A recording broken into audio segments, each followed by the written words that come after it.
Okay, so we're recording. So welcome to Imagine That, Honey. This is the April beginner class. So what we're going to talk about is all of the different topics that we talked about in the first class video, but we're going to review a few of them and then we're going to add a few more on. So in the second video set, we're going to be talking about installing your bees, a review and an inspection of your bees, and you're going to get to see live bees going into the hive. So I don't know if any of you have had a chance to watch the second set of videos, but I think you'll find that they're informative, awesome, and please go through it again, because the more you go through it, the more you're going to feel confident about things. Because what I've heard before is, oh, I didn't know I could until you watch, but I can.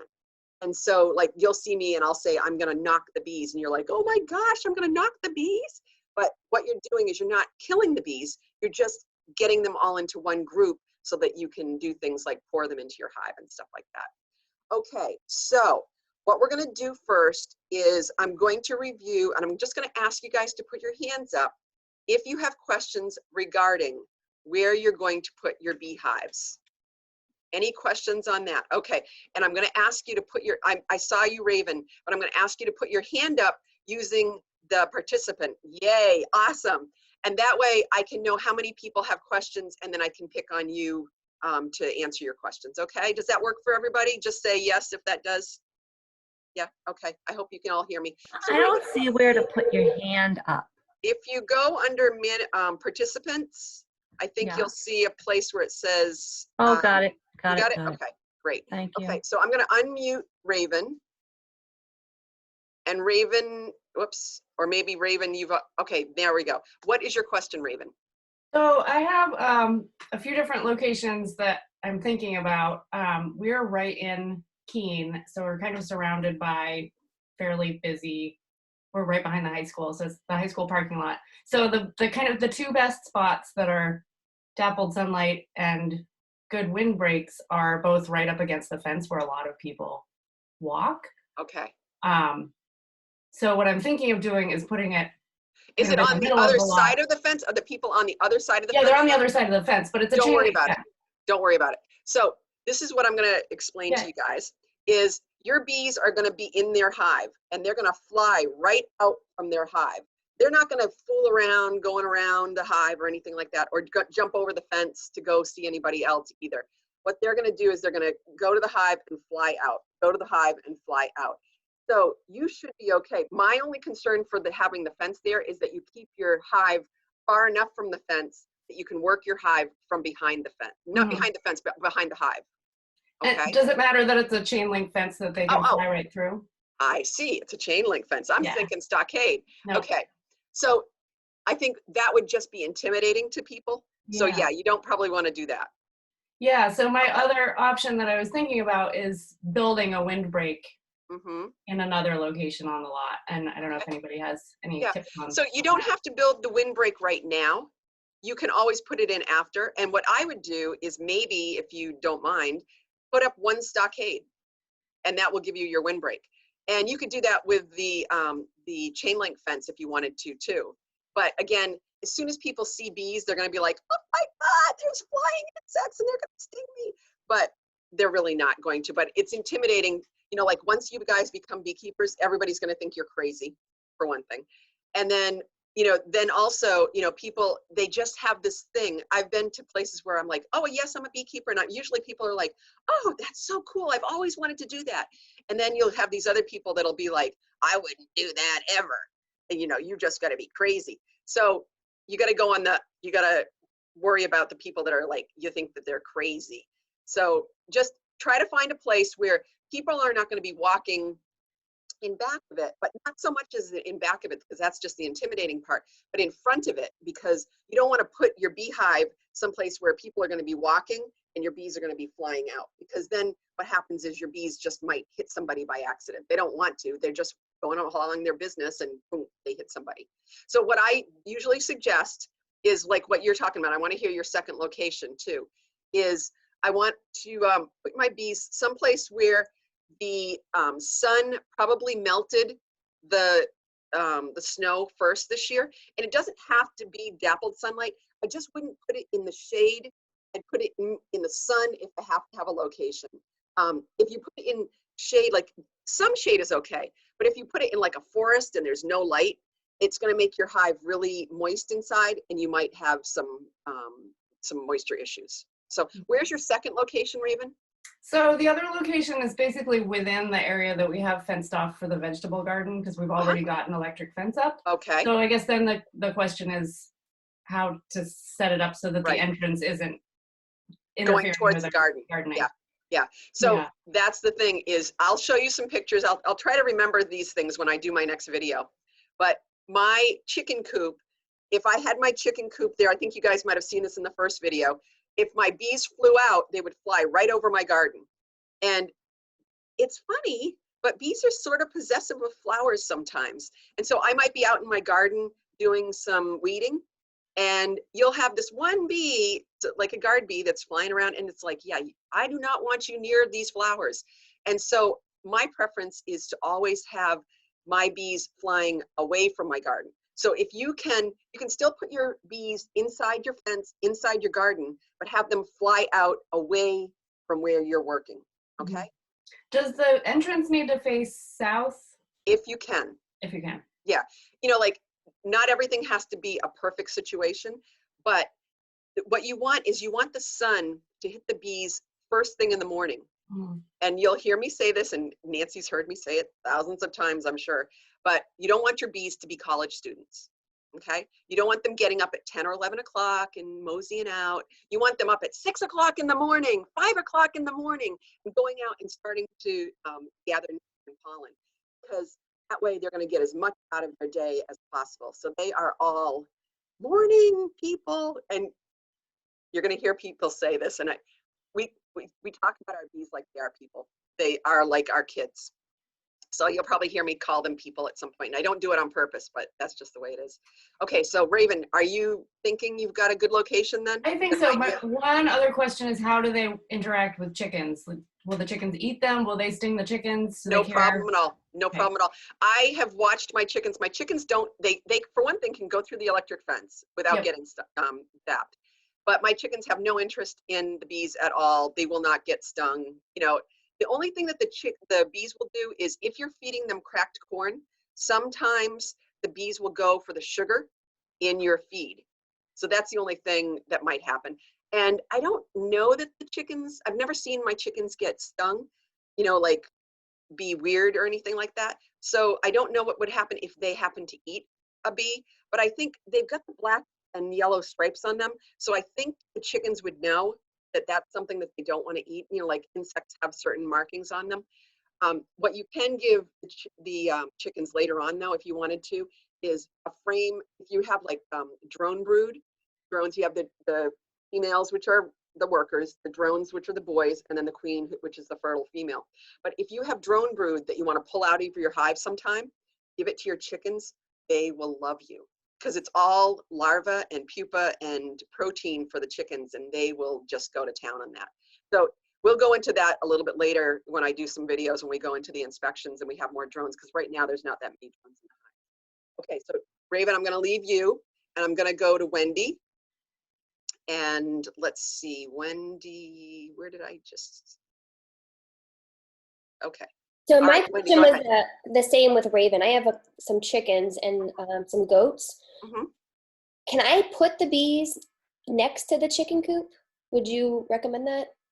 I would see no problem with it. I mean, like, you probably got your one electric fence maybe. But the thing is, remember that your chicken fence is not going to be strong enough for your bees, actually, your bear. So that's what you have to be careful of, is that you have a fence that's going to be strong enough. You've got to make sure that it has a good ground, and that it's going to be strong enough to zap a bear, not just to keep your chickens in or out, that kind of thing. But you can put it there. Just check and see how things go, because really the bees don't care about the chickens, but they may look for their food if they have sugar over there. If there's hay there, or if there's anything that's got any kind of sugar in it, the bees may go towards that at some point. They don't really care about, oh, the other thing is your waterer. If you're watering your chickens, the bees may go over to your chicken waterer. And what you want to do is make sure, yeah, I don't know exactly how they'll get along, but I would think that understand enough not to go after the bees. But you want to make sure that if you are using a chicken water or something that the bees can fall into, that you have rocks around the edges of the chicken waterer so that the bees don't fall in. Bees do not swim very well. So you'll see the bees with their legs like this trying to flip themselves over, and you'll want to make sure that, you know, your bees have some way of getting out. So those are the kind of precautions that you have to look at. Okay. Yeah. All right. And then I think Rob had a question. Oh no, Derek has a question. Let's see, Derek, we'll unmute you. Oops, we'll get you unmuted there. Derek, if you could unmute yourself, and then you can ask me your question. Okay, how Awesome. about having bees next to a horse paddock? Same thing. You know, the bees are not, if the bee stings a horse, it's not doing it on purpose. Bees sting as a defense mechanism. They're not like, hey, let me go out and sting. They're not like hornets and wasps and all of those kinds of things, because hornets and wasps can bite as well as sting. And their little stinger goes in, and it can go in several times. With a worker bee, their stinger goes in, but it's barbed, so they can't pull it out. So they sting once, and when they pull out from the stinger, part of their body gets detached and they end up dying. So bees do not want to sting, they just want to defend their hives. So if the horse knocks over, or if the chickens or goats or whatever knocks over the hive, that might be a different situation. But the horses, really what the bees are going to do is they're going to go for the sugar in the feed. So if you're feeding molasses or any kind of sweet food, the bees may stop over there. During a nectar or some kind of a flow, the bees really don't care. But when there's a dearth, like in July, you may see that your bees will go more towards, for everybody, they may go more towards anything that's sweet they can find. Okay, thank you. Okay, awesome. All right, so everybody is good. Oops, we got another one, Rob. You guilted me in when you called me before. You mentioned windbreak before when you were talking to Raven. Yes. So we already have one of our hives installed. When or should we consider a windbreak? Because we don't really have one. I would worry about it as Okay. you're getting close to the fall. You know, like, Okay. don't really worry about it. Perfect. Yeah, in the summer, it's not a big deal. You want lots of airflow and things. You just don't want the wind like blowing through. But you don't really have anything to worry about until winter. What we're trying to do is when we get to winter, we want to be able to have a block of some kind. So like Nancy doesn't use wraps at all, but you've got to look at where she is. She's got a really great wind block and everything is kind of closed off. If she lives someplace like out in the middle of a field, if she put her bees out in the middle of the field, then she's going to want to have a wind block. You don't really have to worry about the wind block until later.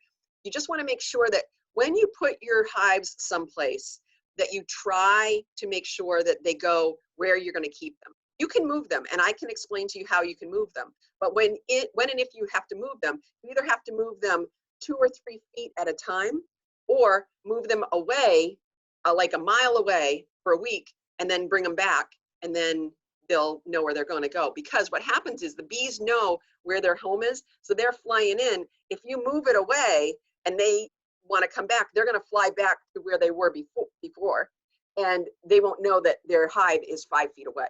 So you just have to think about the bees if you're going to be moving them at some point. Okay, and then Evie, you have a question. Are you okay, Rob? Sorry, you're muted. My question Rob, is, you all set? Awesome. Okay, and Evie? how do the bees from your hive interact with somebody else's hive that say lives maybe 1 or 2 miles away? Okay, you want your hive to be really, really strong. And what could happen is during a regular season, they won't bother each other at all. No problem at all. They don't even care.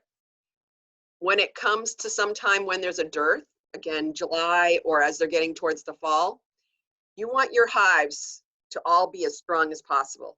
Because if they're a weak hive, somebody else's hive could come and rob out your hive. You don't want that to happen. So your goal for all of you this season is to build your hives up as strong as you can, make them as healthy as they can, give them everything that they need, and try to get that timing. So that's why these classes are important because we'll help you to kind of understand when you should be doing things and what to watch out for. So, you know, all that you can do is the best you can do. That's all you can do. So people will also ask, can I have an Italian hive next to a Russian hive? Yes, you can. The bees just want to do what they need to do.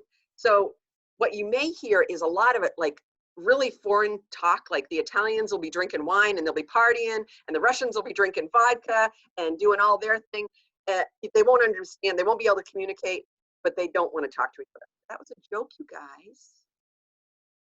Anyway, so the bees don't pay attention to each other unless for some reason one of them is maybe less or more. So you have hives. What you want to make sure of is that your hives are both about the same balance in size. So you don't want to have two hives and have one hive like 4 hive bodies high and have another hive only one little deep hive body. Because what will happen is that strong one, this is the way nature is, that strong one will try to go and take over the smaller one. Isn't that just the way we always are? So those are the kinds of things. So let's see, Derek, you have another question? I'm gonna go ahead. Oops, I can't hear you, Derek. There you go. If you have 2 hives side by side, I read someplace where they should be like different colors so the bees know where they're going back to. Yeah, it's just a good thing to do. You know, like you can, like when I paint my hives, I just go to the paint store. I buy the cheapest paint that I can find. This time you'll see on my Ajay hives, they're a little colorful. So I did buy a quart of some more expensive paint just because I wanted a certain color. But what you want to do is, like, if you do your hives, have one that's like light color, dark color, light color, and maybe the other one is dark color, light color, dark color, or moving around. What they're going to just don't want to have everything like all one color if you can, because then it does make it a little confusing for the bees. More confusing if your queen, or if the hive has to requeen, and then a queen goes out and she comes back. I'll tell you more about that as we get into those kinds of things. But if she sees 2 that are exactly the same, what she could do is go back into the wrong hive, and you can only have 1 queen in a hive, and so that queen could end up going back to the wrong hive and getting killed. But you know, as you go along, what you're going to find is you're going to have so much equipment that you're just going to have different colors, and so you don't have to really worry about it. Like sometimes they'll say to put like a V or a triangle or some kind of a circle or something on your hive, just so that the bees can, when they go out and they orientate themselves, they'll understand which hive to go back to. So you can do that too. Something that differentiates is probably a good idea. Okay. Thank you. You guys all set on this topic? All right, I'm not going to ask for the participant hand up. I'm just going to go for the thumbs up. Okay, next topic, clothing. How do you guys feel about clothing? It's a real fashion statement, let me tell you. There's certain ones that I probably would never wear again. There are a few where I wear a veil. This happened to me like in my first couple of years. I had the veil and it crosses over your chest and it crosses like a cross your heart bra. Well, I had somebody take a picture of me. Boy, was that attractive. So the guys, you don't have to worry about so much. Well, maybe, I don't know. Anyway, but anyway, when you're doing it, you're going to have the ties that come across. And I don't really like that. But the other thing that you can do is you can come and bring it across the top of you so that it doesn't like really cross over. What you're trying to do is when you wear your veil, this is where some of the cheaper veils, they're not bad. They're good veils. It just doesn't look really great sometimes. Not a big deal if you're all by yourself. But anyway, what you're trying to do is close it off so that the bees don't come up towards your face. Because the first thing that the bees are going to want to go towards, because they know that there's bears and other predators, they're going to go for your face, your eyes. Don't worry, they're not going to sting you in your eyes because you're going to wear a veil. And then anything that is soft skin, they're going to try for, just like we would ask any of our hives. So like if you had a hive and you put it up on a hive stand and you lift it up, you want like any raccoons or skunks to get stung underneath. Well, the bees are going to go for their faces too. And same with the bears. They're going to go for their faces because they have lots of thick fur. So they're going to look for skin, nose, face, mouth, that kind of thing. So that's why we wear a veil. So it doesn't really matter what kind of veil you wear, as long as you wear it correctly. So don't just put on a veil and leave it open towards the bottom, because there'll be a little bee that will find its way up and you'll have a bee in your bonnet, okay? So first thing is a veil. Just make sure that you wear a veil. I know people that will go into their hives and they're like, no, I never have to wear anything because my bees are so friendly. Well, they might be one day, and then something happens and then your bees are totally different. Say a raccoon or a skunk comes by and it's been scratching at the front of the hive all night. Bees are going to be like, I am not letting anybody else into this hive. So you'll find that maybe your bees will be a little bit different demeanor someday. So always wear your veil, okay? Gloves. Some people wear gloves, some people don't wear gloves. There's all kinds of different gloves. There are the cowhide gloves, which I thought when I was a beginner, I wanted to wear cowhide because it was thick and I was not going to get stung. But that's not always the case. Bees can sting through anything. It doesn't really matter. And the cowhide doesn't give you the feeling of the bees. So you have a chance of squishing more bees. What I like is I like the goat skin.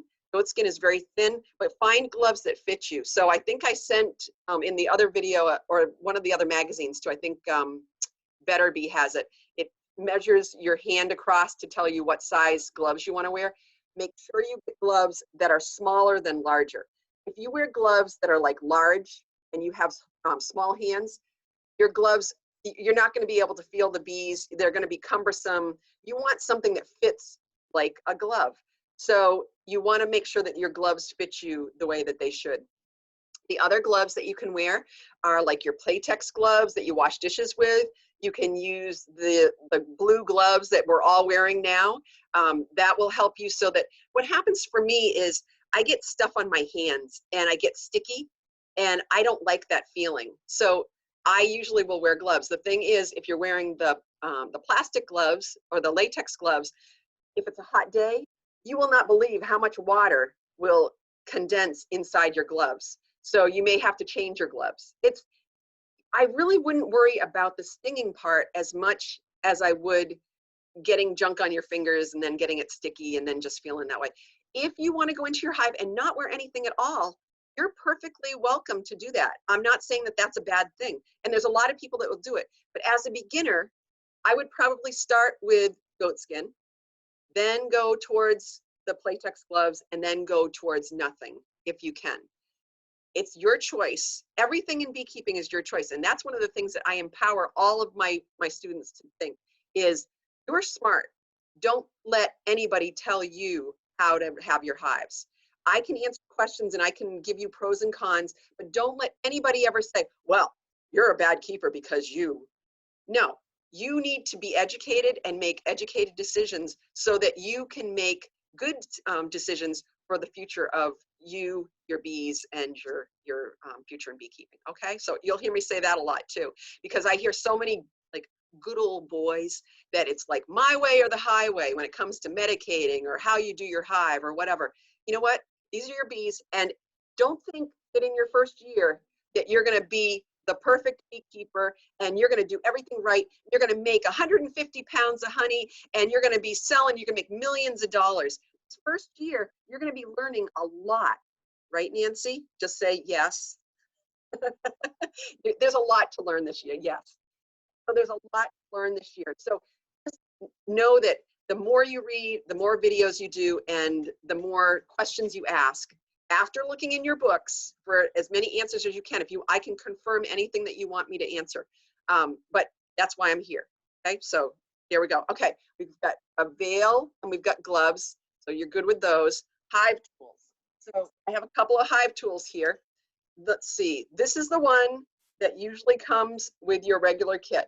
This is called a square end tooth there. And it's good for scraping stuff in your hive. They say that this part here is to pull nails out. I've never really pulled nails out with it. But this end here, be really careful. It's sharp, especially when you get a brand new hive tool. It's really sharp. So don't stick it in your pocket, or don't, put it along your hand or whatever, because you will get cut and it hurts. It's like a huge paper cut. So I'm not saying it's dangerous. It's just that that's what these tools are for, is to go into the hive and just scrape stuff and to move things around. So that is a hive tool that usually will come with your kit. Which is my favorite tool, is this one here. This one is called an L tool, a hook tool.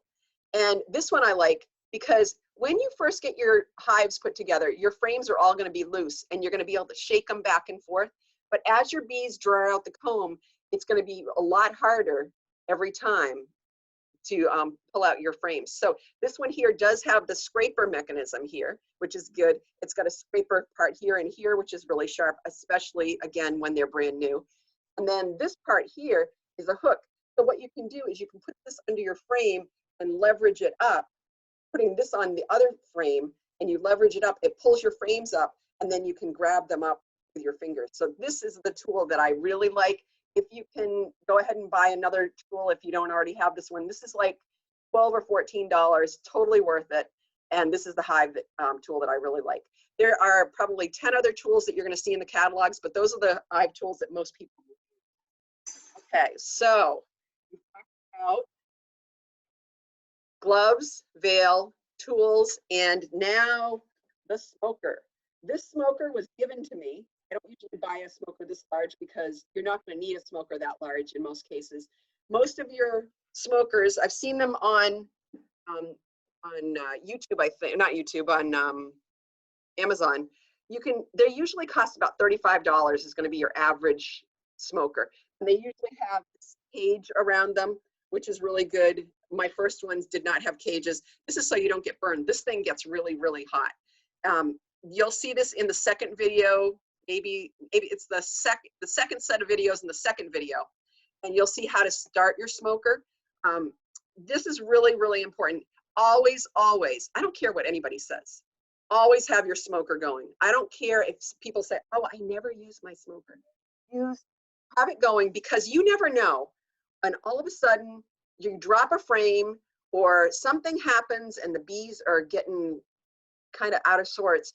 And all you need to do is just smoke a little bit and they'll calm right down. Or if you're going into your hive and you're doing a full inspection, I just smoke right where my fingers are going to go when I pull up the frames.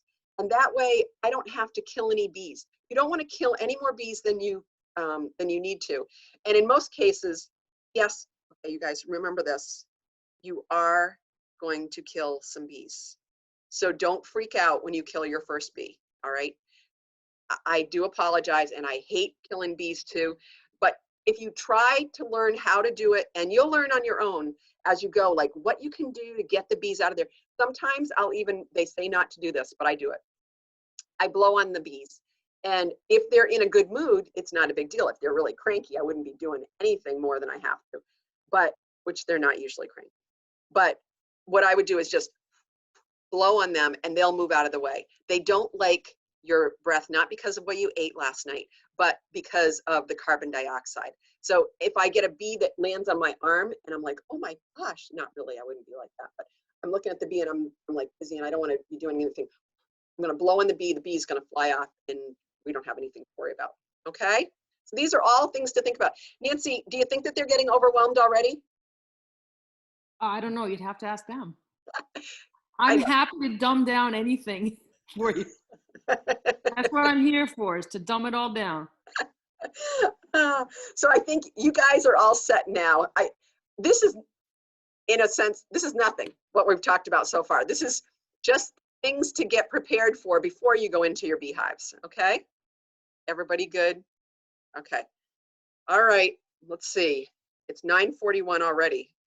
We've already been talking for like a half an hour. This is how fast it goes. It really does. And this is another reason why having those other two videos is going to help us so much today, because it's about 50 degrees. We wouldn't be even able to go into the hives today until it turns to like 50, 55. So, you know, that's one of the things when we usually teach the classes on site, we usually will go around in a circle. We'll talk about all kinds of stuff because we haven't even talked to you guys yet. Darn, that's how I even started out. After this, we're going to go around a little bit. But what we'll usually do is we'll go around for like an hour, hour and a half at the very most, and we'll see how things are going. Right now, you guys don't have a lot to share. You're just going to kind of introduce yourselves. But when we start doing that, then at about 10 o'clock, 10 or 11 o'clock, we can go outside and maybe go into the beehives and spend the rest of the time in the hives. So that's where you guys are going to really learn a lot. This is all preparation for you guys in order to get into your hives. Okay. Let me just check my list just to make sure that there's nothing else right now. So nope, there's nothing else that you would need before you become a beekeeper. This is all things that you've needed to know. What we're going to do right now is I'm going to go through my list. I have you guys initially by first name. So what I'm going to do is ask that you unmute yourself as I go along. And just what I want you to do is I want you to tell me, everybody knows your name, but you can say your name again, just so that people know exactly who they're listening to. And then tell me what kind of hive you're going to have. And a couple of you guys have had bees before, but what kind of hive you're going to have, what your goal is, and then any questions that you might have that would pertain to some of the stuff that we've talked about already. Okay, so Beth and Joe, you guys are first. Can you unmute yourselves and just tell us a little bit about, or do you want me to, I'll tell you who I am first and then I'll go to you guys. Okay, so I'm Jody Turner. I've been a beekeeper for almost 20 years.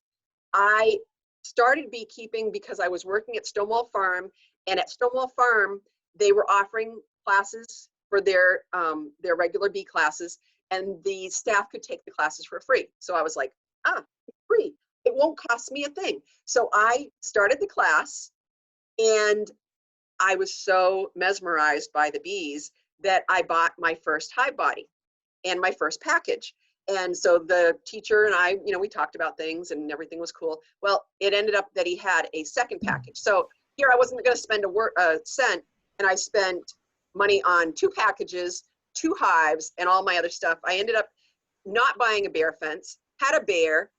The state of New Hampshire Fish and Game came out and gave me a bear fence to use for the season until November, because I don't have any bears in my area. And so I got the bear fence, I got all of this. So I ended up spending like $1,000 my first year. So at the time, I really wasn't planning to spend any money at all. But that's how I got into it, because when I was 10 years old, I went to the Friendly Farm over in Dublin, and I thought the bees in the observation hive were the coolest thing. But I had never known anybody that was a beekeeper, never knew how to get started. And that's probably where you guys kind of felt too, like, if you don't know a beekeeper, how do you get started? Like, I'm not jumping into a hive and not having any, experience. So now I go from between 10 hives to 50 hives and queen rearing and doing this, but I've been doing this for 20 years. I do not want to see you guys have more than 2 hives this year. 2 hives and a nuke box, possibly, but you are going to feel overwhelmed if you go any bigger, okay? Unless you are like a superhuman beekeeper, please keep it manageable, because what you guys are learning this first year is how to keep bees. Okay, I'm done talking. Ha, ha. Beth and Joe. Good morning. I like nature and being outdoors, so Joe bought me a bee kit for my birthday last year in May, and neither of us knew anything about it. We did well over the summer. We did lose our bees over the winter, so we're starting again. We hope to have a second hive this summer, but we'll see. We've moved our bee yard to hopefully a better place. And why? Tell them why a better place. Because we have a large pool, and the beehives were right next to the pool, and they were interrupting our naps. Yep. So we moved the beehives further away from the pool in hopes that maybe we can take our afternoon siesta in the sun in peace. Okay, so don't tell Beth and Joe, but it's not going to work. Yeah.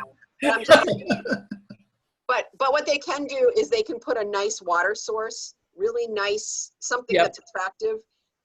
What I use is a bird bath, and I put a rock in it, and then I put moss over it. The moss that grows on the rocks, put that over it.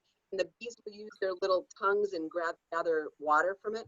They love it. Make sure you have rocks or something they can, stand on. If you've got, like, mine looks like a moat. It's got the moss in the middle and then the water around it. I just make sure that it never runs out of water. And that's what you guys are going to have to do, is make sure it never runs out of water. Because if it does, and they find this big pond in your backyard, they're going to find, they're going to go for that. Now, the other thing that I wanted to let you guys know about Beth and Joe is they started last year with plastic frames, which is fine. But if you're starting in June or July with plastic frames, there's a lot less chance that they're going to draw out all the comb. And so what happened with these guys is they started in June, which is getting towards the dearth in July. The bees only drew out as much comb as they could, and then they couldn't draw it anymore. When they're trying to draw comb, they have to have a nectar flow. So that you either need to be feeding them 1-to-1 sugar water, or they're going out and finding something that's blooming really quick. So that was one of the problems that they had with their bees not making it through the winter. The other thing was that their bees, it looked like they swarmed at the very end of the season. But they couldn't build up enough to get enough bees to have a good enough size cluster. So there's little things that happen along the way. I don't think it was varroa mites that did anything to your hive. I think that it was the small size and the fact that they wanted to swarm at the end of the season. But yeah, because we found very few dead bees. We only found like a couple hundred and a very small cluster. Right. Yep. So what I would say is you guys are that much further ahead. So all of the beginners for this year, you guys will be where Joe and Beth are next year. Now they have drawn comb and they have some honey to give back to their bees. That's going to be wonderful to get the hive started when they get their new package this year, just like you guys. The beginner beekeepers are starting with fresh comb. That means the bees have to do everything. If they just bought a brand new house, they have to furnish everything. For their bees, they're coming in, they're going to be like, this is great. Well, I don't like this, so I'm going to change this a little bit. But we've got food, we've got comb, and they can all keep themselves warm and go from there. So Joe and Beth, I think you guys are going to do really well this year. We hope so. Okay. All right. Next is Evie. Hi, I'm Evie DeValis, and we live in Athol. And my husband and I have a little homestead here. We raise chickens. We have a big vegetable garden and a lot of flowers and fruit trees and berry bushes. And I think there's going to be plenty for them to eat. We have one hive, and we've just put it together and bought all the brand new stuff. And like I said, I read the book from cover to cover, but I'm anxious about when the bees actually get here. Yeah. So read the book again when you need to. And the other thing that people forget is, okay, so I have all kinds of fruit trees in my backyard that I planted when we moved here. And I have raspberries and blueberries and all kinds of different things. But how long are those going to flower? Just a couple weeks. So it's all good for you because your bees are going to pollinate those plants. But once they're done, they're done. So what the bees are going to be looking for is trees, other flowers, fields of something, not like one tulip here and there. And when you plant your flowers, you plant 1 or 2 here and there. They're looking for massive amounts of something. When they go out, they're going to go out, that same bee is going to go out to the same plant back and forth, back and forth. They're going to hit like 150 flowers, and then they're going to go back to the hive. So if your cherry tree is blooming, the bee that went to that cherry tree, and there will be hundreds or thousands of them, will all go to that cherry tree. Even if there's a peach tree next to it that's blooming, there'll be other bees that will be going to the peaches. So when they come back, they'll pollinate between the cherry to a cherry and a peach to a peach, but they won't mix cherry to peach. So you'll have pollen that you'll see in the cells will be one color, and when they bring it back, it will they'll bring it back to some other bees, and they'll put it into the cells. So when you see your pollen, you'll see bright yellow, you'll see green, you'll see gray, you'll see brown, you'll see different colors, but they're not going to mix them, because if they did, everything would be brown probably. You'll notice that as you go along. So I saw a picture of that somewhere. Yeah. Yep. And so just know, yes, you have a garden. That is awesome. You are going to get some of the best looking cucumbers and squash and things that need to be pollinated that you've ever seen. It's not going to be that they're going to be huge, but you're going to get a lot of them because they're going to get pollinated this time. But once they're done, and they're going to move on to something else. So for right now, I'm seeing the maple trees. Maple trees are flowering. So that's what the pollinators are going towards is, you guys are all looking up like outside. It's so funny to watch you guys. So, so they're going for the trees that have stuff on them. They will go for the crocus and the daffodils and things like that. And it's so much fun to watch the bees when they're in a crocus because they go in it and they're just like taking a bath in it. They're just get the pollen all over their bodies. What's that? They have static electricity on their bodies. So it's not just their hind legs that they get their pollen baskets. They get it on their eyeballs. They get them all over their bodies. And then what they're going to do is they're going to come back to the hive and get cleaned off and then go back out and get, you know, all of the stuff. And then there's other bees that will go out and get the nectar. So in most cases, if they come back and they've gotten nectar and pollen, it's one of those things. But usually the bees are either going to go out for nectar or for pollen, but they can't help it. They can't help themselves. They see something and they're like, oh, I got to have some of this. So they'll get pollen and nectar. But remember that nectar is what helps them with carbohydrates. That's a sugar. And that helps them draw comb. That's what you need to make sure that they have in their hives. So that's why we feed them sugar water 1-to-1 in the spring. And then the pollen is protein. So as we go along, you'll hear me talk about bee bread. So they need the pollen and the nectar. They mix it together, and that's what they feed the worker bees and the drones. Okay. So remember, because people get confused with this, I'm hearing it right now in a lot of like second year beekeepers. They want to know, when should I feed my bees? Well, if you've already got drawn comb and you've got honey in your hive and you've got pollen, you don't need to feed your bees because the stuff that we feed them is junk. It gets them by, but you want them to be eating real food, like we should be eating real food, like fresh vegetables. So we want them to be eating nectar and pollen and honey. Honey is for the worker bees, nectar and pollen is to feed the little babies.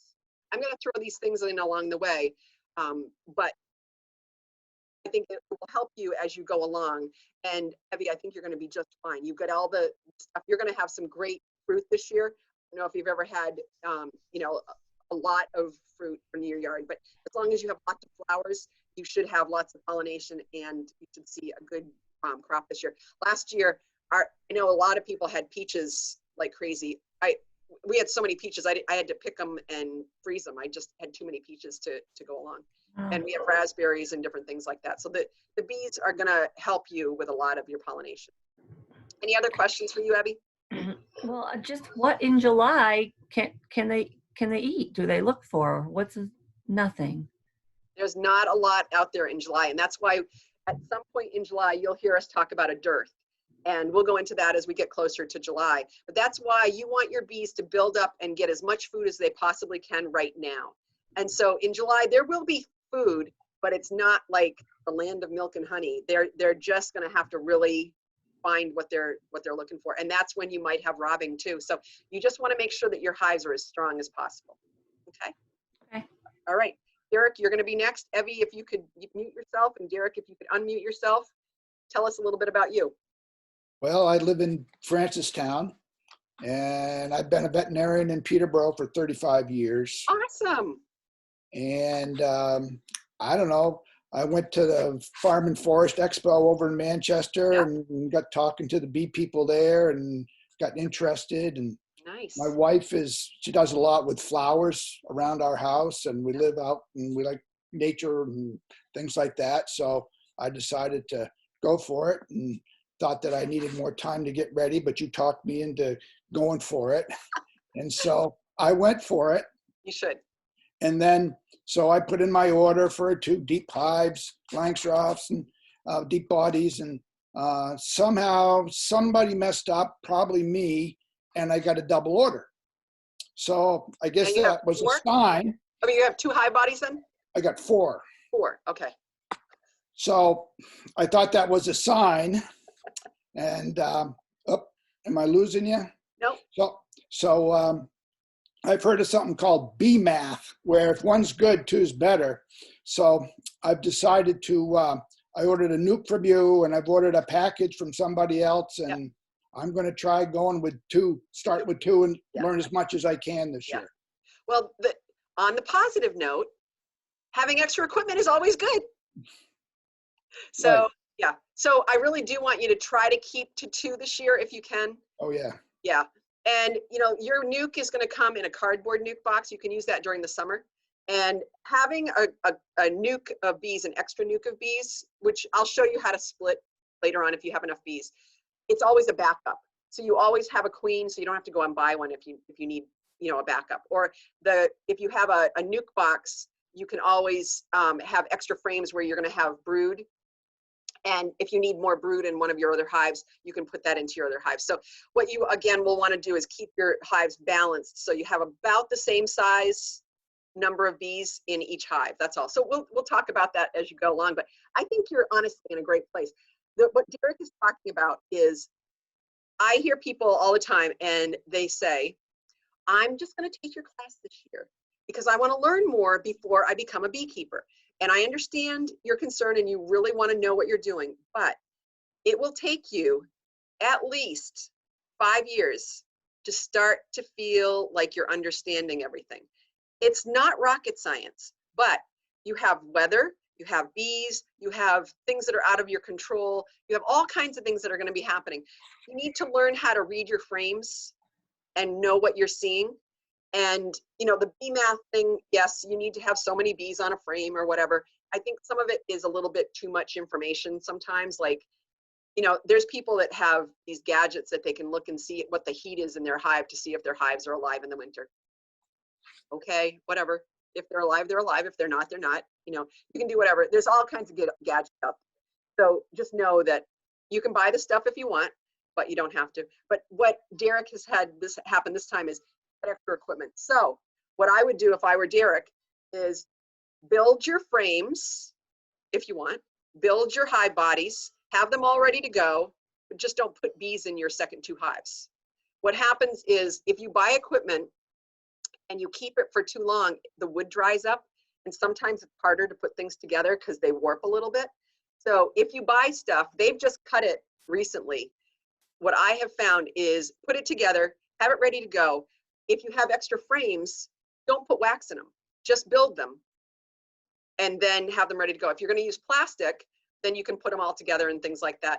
But the woodenware, again, will warp a little bit, and it doesn't matter if it's frames or foundation, they will warp. So try to get those built, not right off. It's not as important as 1 deep hive body for when you're starting. That's all you need, 1 deep hive body. But to have everything ready to go is a good idea. And the fact that you're a vet. So are you retired or are you still a vet? I'm still a vet. Okay. Kinda. During the COVID thing, I'm kind of a vet right now. Yeah. Right. Well, did you know about, us using medications and things like that? Yeah. Okay. So you are going to be my friend.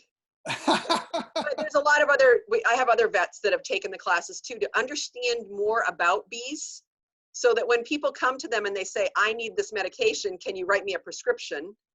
That you actually know what you're doing because seriously, like I'm hoping that they educated the veterinarians so that you know what you're signing a prescription for. Like that just doesn't make sense. But yeah, it's hard. I mean, there's not much out there right now for veterinarians. No. I mean, so yeah, it may be something down the line that I might be interested in. I mean, I got to figure out if I like bees and beekeeping and get the basics first before I start prescribing and knowing what to do.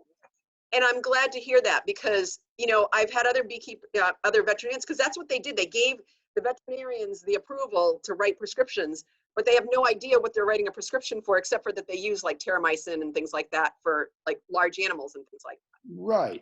Right. And I used to do large animal, I just do dogs and cats now, but it's very important to keep some of that stuff out of the food chain. Exactly. And so that's the same thing with the bees. And so those are things that interest me, maybe, but we'll see how it goes. Yeah, I hope you'll do more research, just apparently, mostly because you're a veterinarian and other veterinarians, and so on and so on and so on. It'll pass it down the way, because as beekeepers, we want to do everything right. And this is just one of those things. I don't use harsh chemicals in my hives. I try to be as treatment-free as possible.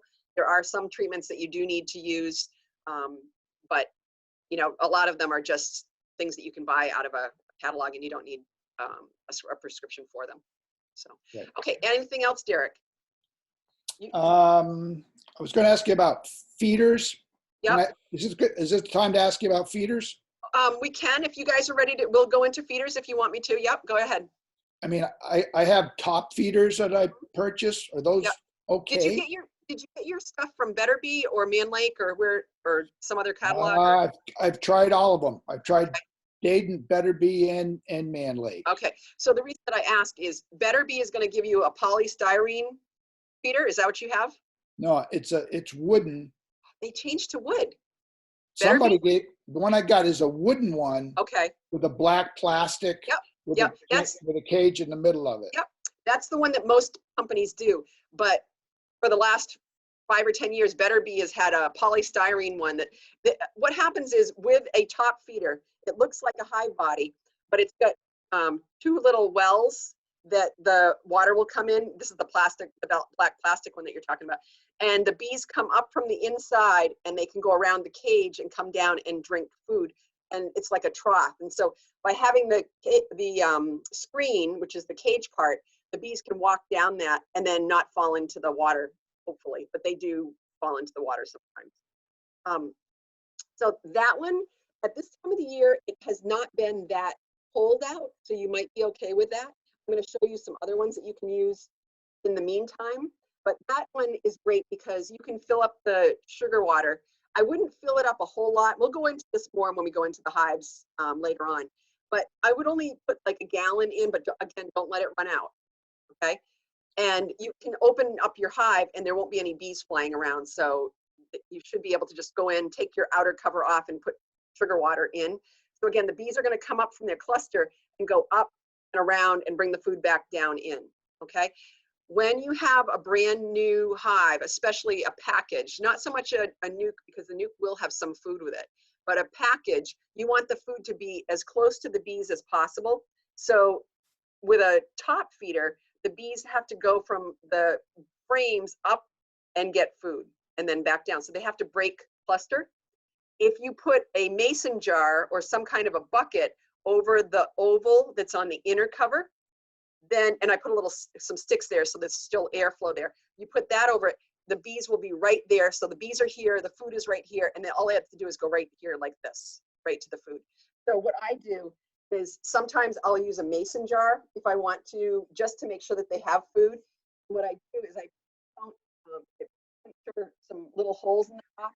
And so this one is clean, so you wouldn't want to do this with sugar water in it. But when you put it into your hive, you're going to turn it over. The water is going to drip out a little bit. It'll make the suction so that the water will stay in there. But then the bees will use their tongues and get sugar water. So your frames are here, your bees are here. So it's not like the bees have to really break cluster. They just have to go over to the cloth, you know, like to the water here, suck it in, and then bring it back down into the hive. So that's what I would usually suggest is when you're first starting out is to use some kind of a mason jar, or this is a bucket. So this bucket has a screen. You'll probably have seen this on the other video. So that has a screen. Same thing happens. You turn it over, and don't turn it over the hole. Turn it over around the inner cover. Don't turn it over on the ground either, because that's going to attract ants, okay? Or attract something that you don't really need. And why waste the sugar water? So pour the sugar water around on the inner cover, and then the bees will clean that up. Put this over the hole on some sticks again, and the bees will have food there. Another one is you can buy a paint can, and you can put holes in the top. These cans are $3 or $4. You can keep using them. So what you do is you take the cover off, you put the sugar water in here, you pound the cover on, you put some holes in here, and you turn that over. So you can do that one. You did ask me, Derek, so I'm going to tell you all of these. Something bigger than this, but this is my little chicken waterer. And so you could use this, but see, it's got the edges here. So a bee could fall in there. So I would have to find some little sticks or some little rocks and stick that in. But this goes out of sugar water really fast. This is not very much food. That's why I go usually with a half-gallon jug, so that this will last the bees a few days, especially when they're really eating. Like when you guys first put your bees into your hives, the bees are going to be drawing out comb like crazy. You're going to go in after you have put your bees in, you're going to go in and you're going to be amazed at how much comb they've drawn out. And you guys understand what I mean when I say drawn comb, correct? Yep. Okay. All right. So that's the other water. Another one is this one. This is like an entrance feeder. Sometimes you get these with your hives and you're supposed to stick these in the front. I would never put sugar water in this. Okay. The reason why is if you stick this in the front of your hive and bees or other pollinators can come in, they can come in and rob.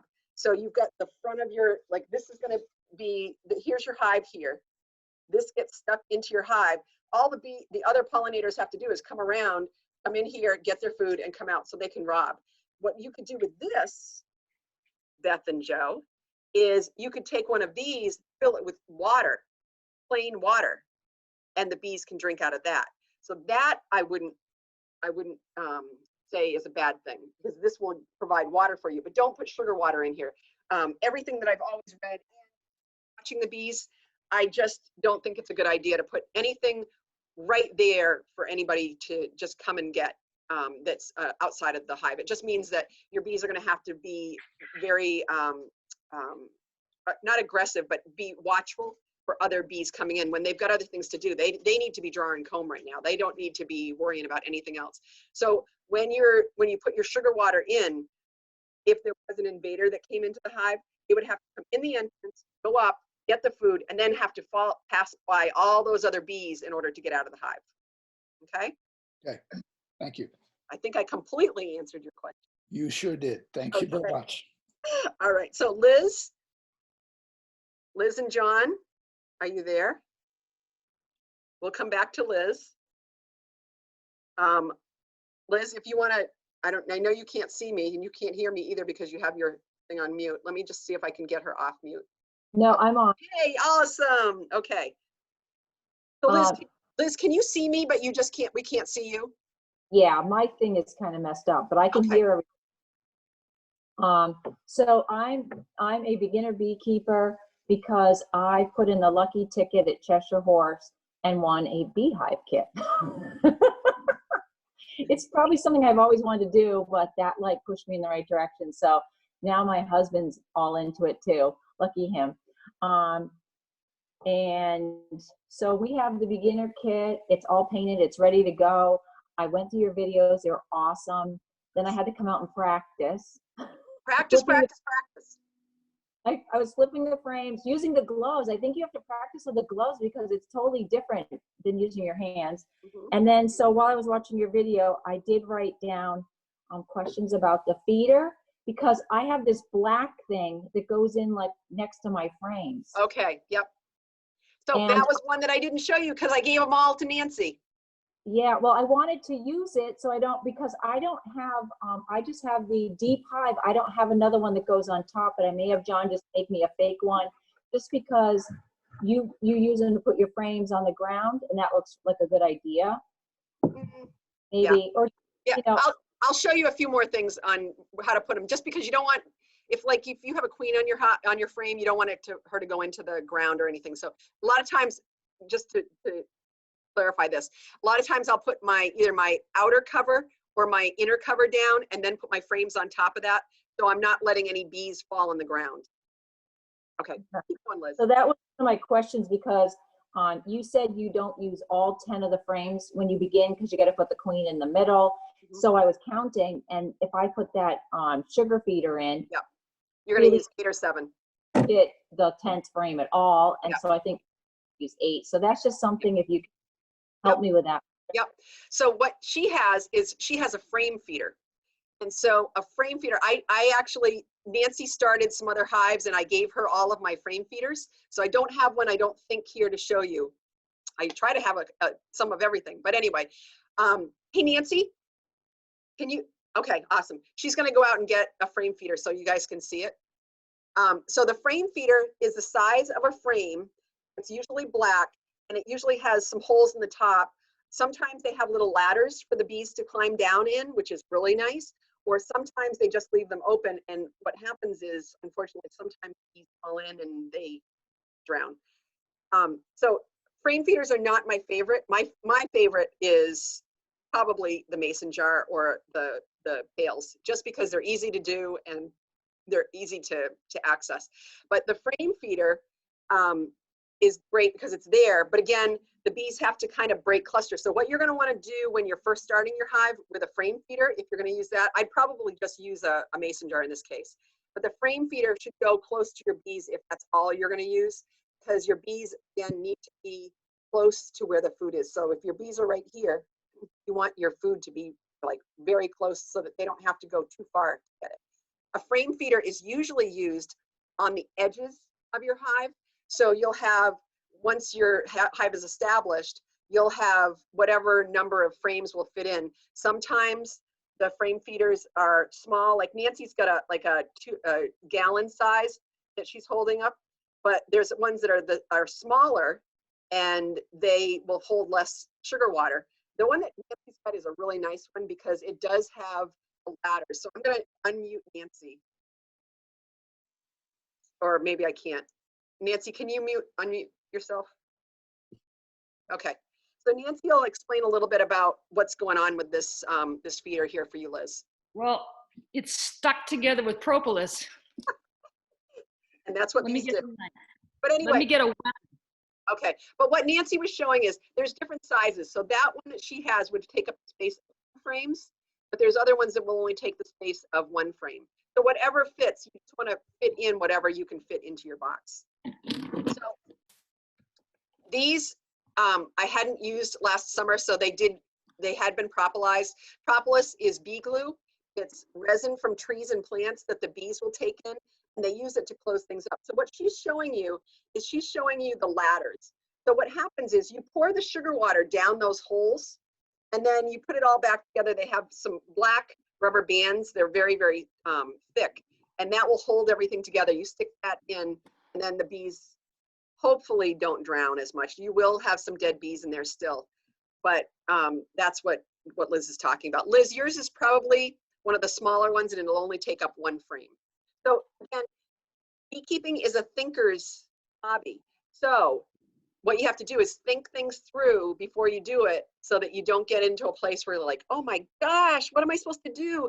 Just think it through before, like, you put your bees in or before you open your hive. Always have a plan before you go in. And if you have any questions, try to get a hold of me sooner than later, because I may not be around right when you need something. And again, that's why I encourage all of you to have a bee buddy.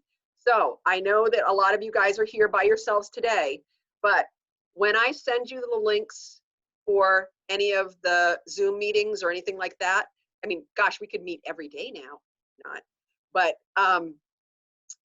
when I send you the links, give your links to your bee buddy so that they can be on board as well, or have them, show them the links for the YouTube videos if they're interested. I'm okay. I'm not going to charge you any extra. I just want people to be educated, because what happens is if you're not educated now, or people are not educated now, they will be calling me in September and October when it's too late, and they'll be like, gee, Jody, what can I do? And I'm like, well, I can come out to your hive and I can help you, but you should have been doing this in June. So these are just things to think about. Okay, Liz. And then the only other question I had was, I watched your video where you're pouring like, 10 pounds of sugar, and I was like, crap, I have to go to Market Basket now and buy my sugar. They'll only let you buy two bags of sugar at a time too. So I'll have to stock up. And then you'll be fine. And you had something else, there was it called Pro Health, I saw. Okay, yes. So there's something called Honeybee Healthy or Pro Health, or all kinds of different stuff in the catalogs. Sometimes, especially when they're first beginning, I try to give them a little boost, give them anything that they can to be healthy. The bees that I put in the other day, I noticed had a lot of poop. And what the reason was for that, you'll see little brown dots around on everything. The reason for that was they had been in a cage in the package for almost a week. And they had been holding it all that time, because if they start to poop, it's just not healthy. It's just like us, like you want to keep everything clean. So when I poured them into the package, they got up and they were like, I am flying and I gotta go. So they just went to the bathroom. So the Pro Health or the Honeybee Healthy, or there's another thing called Fumagillin B, or Fumagil. The Fumagil is really for their guts, so that they can be healthy and not have this poopy thing. The poop that they were doing on that day is really just because they had been confined. But what can happen sometimes is they can have something going on in their guts that is not healthy. It's kind of like, you know, they have bad bacteria in there. And so sometimes what we'll give them is this stuff called Fumagillin. You can buy it in the catalogs. It went off the market last year, but it's back in now. And I have some on order. I should be getting it today. So when I do my next video, I'll show you guys what that looks like, but you'll have that too. So follow the directions that are on the container. You can use or not use whatever you want. You're going to hear people talk about essential oils. There's other things that you can use. Do some research, ask some questions, and you know, then I'm happy to give you the pros and cons of any of that kind of stuff. You don't have to use it, but if you're into, you know, using those kinds of things, or at certain times you want to use them, then it's up to you. It will also, the other thing is these Pro Bee or whatever it was called, and Honeybee Healthy, they have some essential oils like lemongrass in them, and the bees are encouraged to go to that smell. And so that will get the bees to draw out more comb, because they'll go up and they'll want to eat more. So it's just one of those things. So you don't have to have it, but if you do, it's great. Follow directions on the containers. Okay, that was pretty much my question, other than my husband and I are still in disagreement where we put, I have it all set up, ready to go where I'm putting my hive. And I can do a drive-by. And he doesn't like it because it's right next to the fence, next to the neighbors. Uh-huh. What kind of, you guys have just a picket fence? Yeah, it's like a picket fence, but we do have one spot, it's full of, like, we have huge rhododendrons that pretty much are like a fence, except for one spot. And I thought to solve the problem was go to the nursery, get a huge shrub, fill in the hole, and as long as the, you know, the bee line is not facing them. Right. And just make sure it's not facing over your garden or something like that too. But yeah, so while we're talking about fencing and rhododendrons, there's two things here. So the picket fence is not going to help them, you know, to not go through. If you had a stockade there, which you probably don't want to put up, that might help them. But what you could do is you could go and buy a few abrevieties that would grow taller. Just make sure that you have enough space between them, because you're going to want to work your bees from the back, not from the sides if you can help it, and definitely not from the front. So it'll take them a little time to grow, unless you want to spend a lot of money on them and buy some big ones. But you know, that's up to you. But I think that in your yard, abrevieties would actually be the best solution. Rhododendrons, you can use that as a kind of a windbreak too. The other abrevieties are going to give you a windbreak as well for the winter. But the rhododendrons will be fine. It'll just pull it away. Just make sure that when your bees are flying out, that they're not flying towards the garden or where you guys are going to want to walk a lot. That's the biggest thing, because you guys have a nice backyard, I've seen, and so you probably like to go out there and have, you know, maybe a cookout out there or whatever. Just realize the bees aren't going to be bothering you, but they could be inquisitive. So it's just one of those things. The bees don't have to be right next to your garden. They're going to find flowers. So if for some reason you wanted to put them out nearer where the road construction is going to be for the bridge, where you're not going to be playing or doing cookouts or whatever, that might be a better place. It's just a thought. But just know that, you know, that's an option. The other thing is rhododendrons. I just wanted to let you know that the bees are not going to go all over the rhododendrons, but rhododendron pollen and nectar is poisonous to the bees. Don't get scared, because they're not going to eat enough of it to matter. If you had your bees in Rhododendron State Park over in Fitzwilliam, then I might worry about it a little bit, because that's all it's there. But a rhododendron here and there is not going to hurt the bees, not going to hurt your honey, nothing. It's not going to be anything. I think mountain laurel might be the same thing. I have mountain laurel in my yard, and it's not going to kill the bees or anything. It's just one of those things that is not probably the best thing. That you don't want to plant a whole yard full of mountain laurel and rhododendrons. But you're going to be fine with whatever you have. Okay, Liz, anything else? Nope, that's it. Thanks. Okay. Raven? Okay. Hi. Awesome. Yeah, so I live right in Keene, as I said. We're in a fairly dense neighborhood, but we're right next to a park. So we've got about a 3/4 acre lot. We've got chickens and a big garden, and now I'm homeschooling, and I just figured I didn't have enough to do, so I'd get bees. And an acquaintance of mine had like an intro bee day down in Montague, Mass last fall that I went to, and I got to take some frames out and handle some bees, and they're just so cool. So in addition to kind of wanting to expand the homesteading stuff. Can you hear me? No, I'm saying you're making me excited. I'm gonna. Oh yeah. This is all the same. I feel the same exact way. I don't know. They're just really cool. So yeah, I'm excited to get started. So when you say that you're behind the high school, are you in the new development section of the high school? We are. I'm looking at the high school building right now. So we're on Royal Ave behind. Oh, that's right. You're on Royal Ave. I grew up in that neighborhood. Oh, that's right. Yeah, Yep. yeah. So yeah, you're not going to have any problem at all. Yeah, and there's another friend of ours, like maybe 2 blocks away, who keeps some bees, and we see a few of them we see somebody's honeybees in our garden, but not too many. So I don't think there will be too much competition. Hopefully. Don't worry about competition. Yeah. It's a big world. Yeah.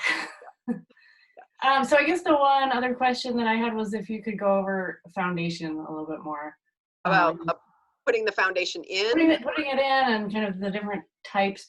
There's the all wax type, and then there's some other. Yeah, because I didn't really go over the plastic foundation and that kind of stuff.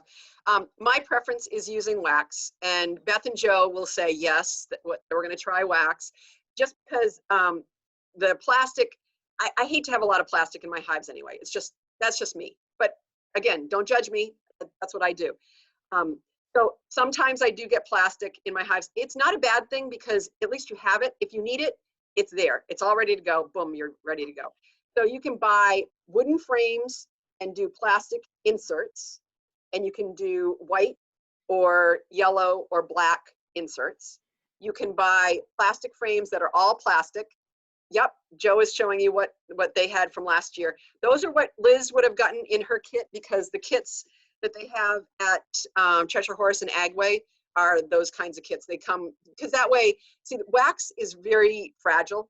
So they can't really put wax in a box and have it melt, and then you buy it and it's all melted together. So that's why they put the plastic frames in those kits. In the spring, the bees will draw out anything. So the plastic frames, that's why I told Joe and Beth, go ahead and use your plastic frames right now. And then as you go along, start putting in some wax foundation, because the bees will draw that a little bit easier. Now, you're going to talk to another beekeeper. You're going to hear this also. You talk to 3 beekeepers, you're going to get 3 different answers. But this is, 4. Nancy says 4. But, it's just one of those things. You just got to learn what is going to work for you. Okay? So those are the kinds of plastic. What you have to be careful of when you're buying wax and putting them into the wooden the frames, is that do you have an opening at the bottom, which is a split bottom, or do you have a solid, what they call a groove bottom? It makes it harder to put the wax into a groove bottom and then replace them later on in 3 to 5 years when you want to replace your foundation, because you really do want to change your foundation out every 3 to 5 years. So putting the wax in the very beginning is easy. Taking it out and putting new wax in, you have to scrape all of the wax out of the little area where your wax goes into on your grooved frame later on, 3 to 5 years. Or you can just toss them and put them in your burn pile and they'll do great. Don't put any plastic in your burn pile. But those are the different options. So what I showed you was a split bottom and a wedge, I think, top. And those I can only find in Man Lake. So if you're interested in those, I can give you more information in that kind of stuff. The easiest thing is the wooden frame and plastic foundation. But if you don't want to do that, then you have the wax. What I do is I will build all of my frames, and then before I need to use the frames and put them into my hive, I'll put the wax foundation into them, because the wax is so fragile that you can make holes in it very easily. So if you don't put it in a box and let it stand straight and nothing hits it, then there's a good chance that when you go to use it, you're going to have holes in it. Okay, so. Yeah, and then my other question, given wax foundation, you demonstrated wiring them and then using the pins. Is it one or the other? Yeah. Yeah. So the wire is how I learned originally. I thought that was what I was going to do, because I looked at those little pins and I was like, I'm not using those stupid little pins. Well, after you've done 10, 20, 40, 100, 500 foundations, you're like, yeah, I don't know that I really want to use the wire any longer, because it just takes a lot longer. Then you have to, when you take it apart in 3 to 5 years, you're going to take the wires out, put the wires back in, or, you know, like, because most of the time they'll stretch out a little bit, so you can't really just melt them out and then put new foundation in. So I just have found that the pins cost a penny or two a piece. I stick the pins in, and as long as the foundation is hard, you don't have to worry about anything falling out. The foundation is wired this way, and that's why it has those little ends on it at the bottom. And so you're going to have the wires structured this way, and then the pins just hold the foundation in until the bees draw comb around it. Once the bees have drawn comb around it, they're going to draw comb right to the edges. Everything's going to be cool. Okay. So I don't know if you saw it in the second video, but I looked at a piece of foundation with it had bees on it, and I went to turn it and it almost came out. And that was because it was a really warm day. It was almost 60 degrees. I think it was last weekend. And the bees had not drawn everything out yet. And for some reason, when I put the foundation in, it didn't adhere close enough to when you put that little strip in at the end. I don't know if you guys remember on the video, but you put a little strip in. I must not have pushed it in hard enough, because that piece of foundation just popped right out, and I had to kind of stick it back in. So if I hadn't been paying attention, it would have fallen out, and then I would have had to take it all apart, put a new piece of foundation in. So be careful when you pull your frames out too, if you've got wax on them, especially when they're not fully drawn yet and it's a warm day. Okay, Raven, anything else? Nope, that answers it. Okay, Beth, Raven, if you can mute yourself. Beth and Joe, if you can unmute yourself. Beth has a question. I'll be with you in just in seconds. Yes, Beth? So just as a comment, last year we put a super on top of our deep hive box, and it was all plastic frames, and the bees didn't draw on it at all. But that was later in the season too. Yeah, it was. Could you talk a little bit about putting wax on plastic frames? Sure, yep. So that's the other thing, to encourage the bees to try to draw the wax out. Again, in the fall, they're not thinking, I need to draw more wax. They're thinking, I need to get food in. So they're not focused on any of that kind of stuff. So really, you need to get your comb drawn. And believe me, I didn't believe them. I was like, oh, I got all summer. No, you have until like the end of June, really. So when you guys got started, I was like, I don't know how this is going to go. But you have until the end of June, and then there's going to be a dearth. So get as much comb as you can get drawn out until June. The amount of comb that the bees are going to draw out is going to be on a curve like this right now. Once July hits and you've got a dearth, you're going to feed them, but you're going to be on a trajectory like this. It's going to be way different than this. You want to make sure that you get as much comb drawn out as you can right now.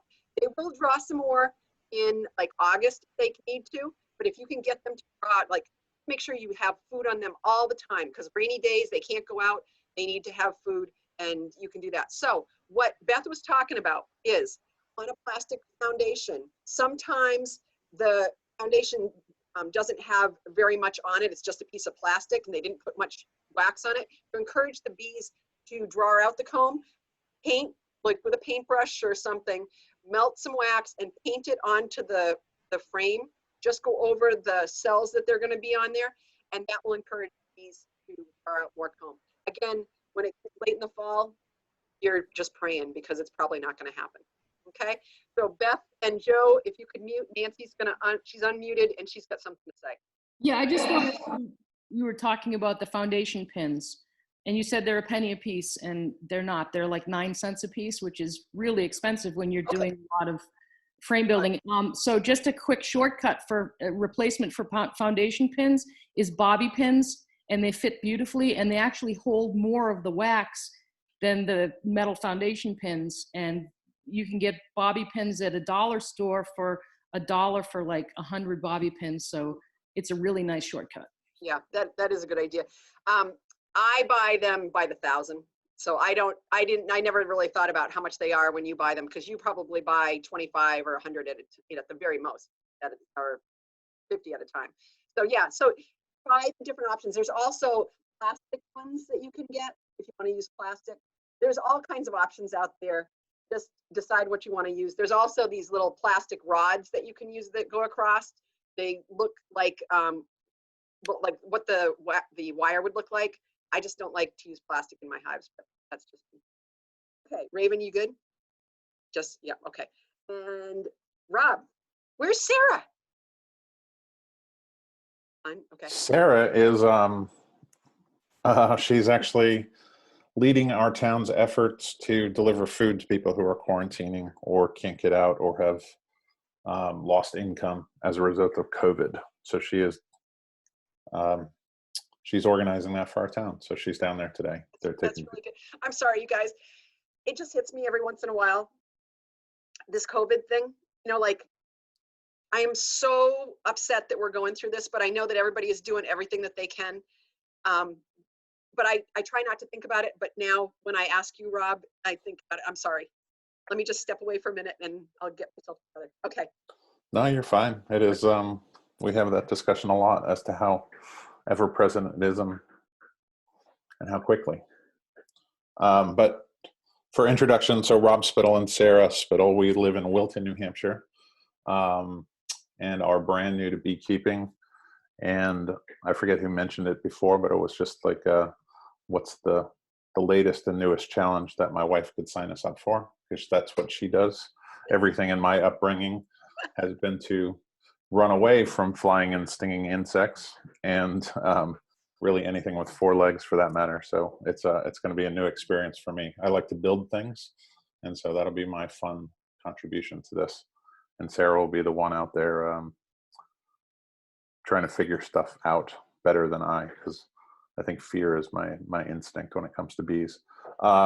We did get our first hive in last Saturday, and have already had to change the feeder one time just as a check, and it was amazing how much honey the bees had gone through.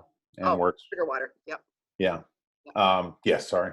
Yeah. No, let me just say one thing, Rob. So Sarah came to my house. So she was sort of in the video that I did for you guys, the second video. And so she actually saw it physically happen. And that's what I would love to have for everybody. Doing the classes this way stinks, but being able to see it physically and being right there, it really makes a difference. So this was really good for her, and I will help anybody that wants help, and I will stay my 10 feet away or whatever if anybody wants to really see, how things are done too. So just keep that in mind.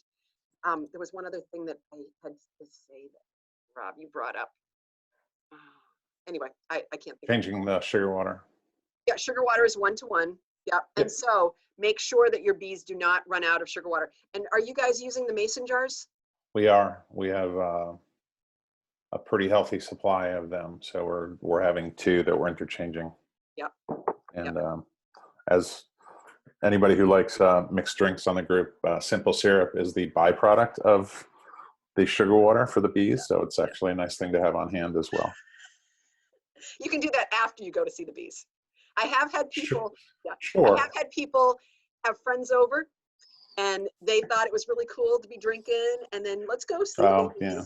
And it's not a good idea, because you do stupid things. Well, but I'm not saying you, but no, you will. Give it time. Yeah, because you'll be like, oh, I don't need to fail. No, my bees are so nice. Yeah. I had a physical gulp when you said that beekeeping was a thinking man's game, because I was, that rules me out pretty quickly. No, God, no. Not even a doer. I don't know what I am yet, but we're figuring that out as we go along. the funny thing is, from what I see, is a lot of times the women are the ones that get into this, and the husbands are like, you just do whatever you want to do, because I am not going into the bees. And then they come to a class, or they're in the hives with their wives, and they're like, honey, I got this covered. So just know that this is a really great hobby for a husband and wife, or partners, and your children. Just make sure you're wearing the right equipment, okay? So, you know, for homeschoolers, Raven, this is a great thing. Just know, and I have little suits. I have grandkids that are, let's see, 1.5-year-old. I have a 7, 9, and 10-year-old. And some of them like the bees, and some of them are a little bit more skittish. But I always make sure that they have the right equipment to wear, so that I don't ever want them getting stung. And, oh, I know what it was, Rob, that I wanted to mention too, is anaphylactic shock. So because you were talking about the fact that you don't really like to, you know, go around, you know, bugs and flying insects. If anybody is allergic to bees and, or whatever, and goes into anaphylactic shock, that is very, very serious, okay? So just know that whenever I get stung by a bee, I might, well, not always now, but if I get stung, I will come in and I'll say, hey, Dean, you know, I got stung, and, you know, like, if I happen to have my throat starting to close off and I can't breathe and everything's going like crazy, you need to call the emergency room right then. You need to get an ambulance. You need to get to the hospital. Don't drive yourself. Get some help. Usually your stings are going to be a sting. It hurts. It does hurt. There'll be a little stinger that you need to pull out. Try to pull it out without squishing it. If you squish it, you're squishing the venom into your skin. Pull the stinger out, or you can use your fingernail and get underneath it. Try not to squish it in, or they say to use a credit card, but like, I don't really bring my credit cards out to the beehives with me, so that's probably not going to work. Do not use your hive tool. That's one of the things that somebody did when they were drinking, and they used their hive tool because there was a bee on them or something. They used their hive tool and they went like this. This hive tool is really sharp. Don't do that. They ended up with a big scar. They put it on Facebook. I love my friend that did it, but she probably will never do that again. And so just the drinking and the hive tools don't go well together. Drinking and the hives don't go well together.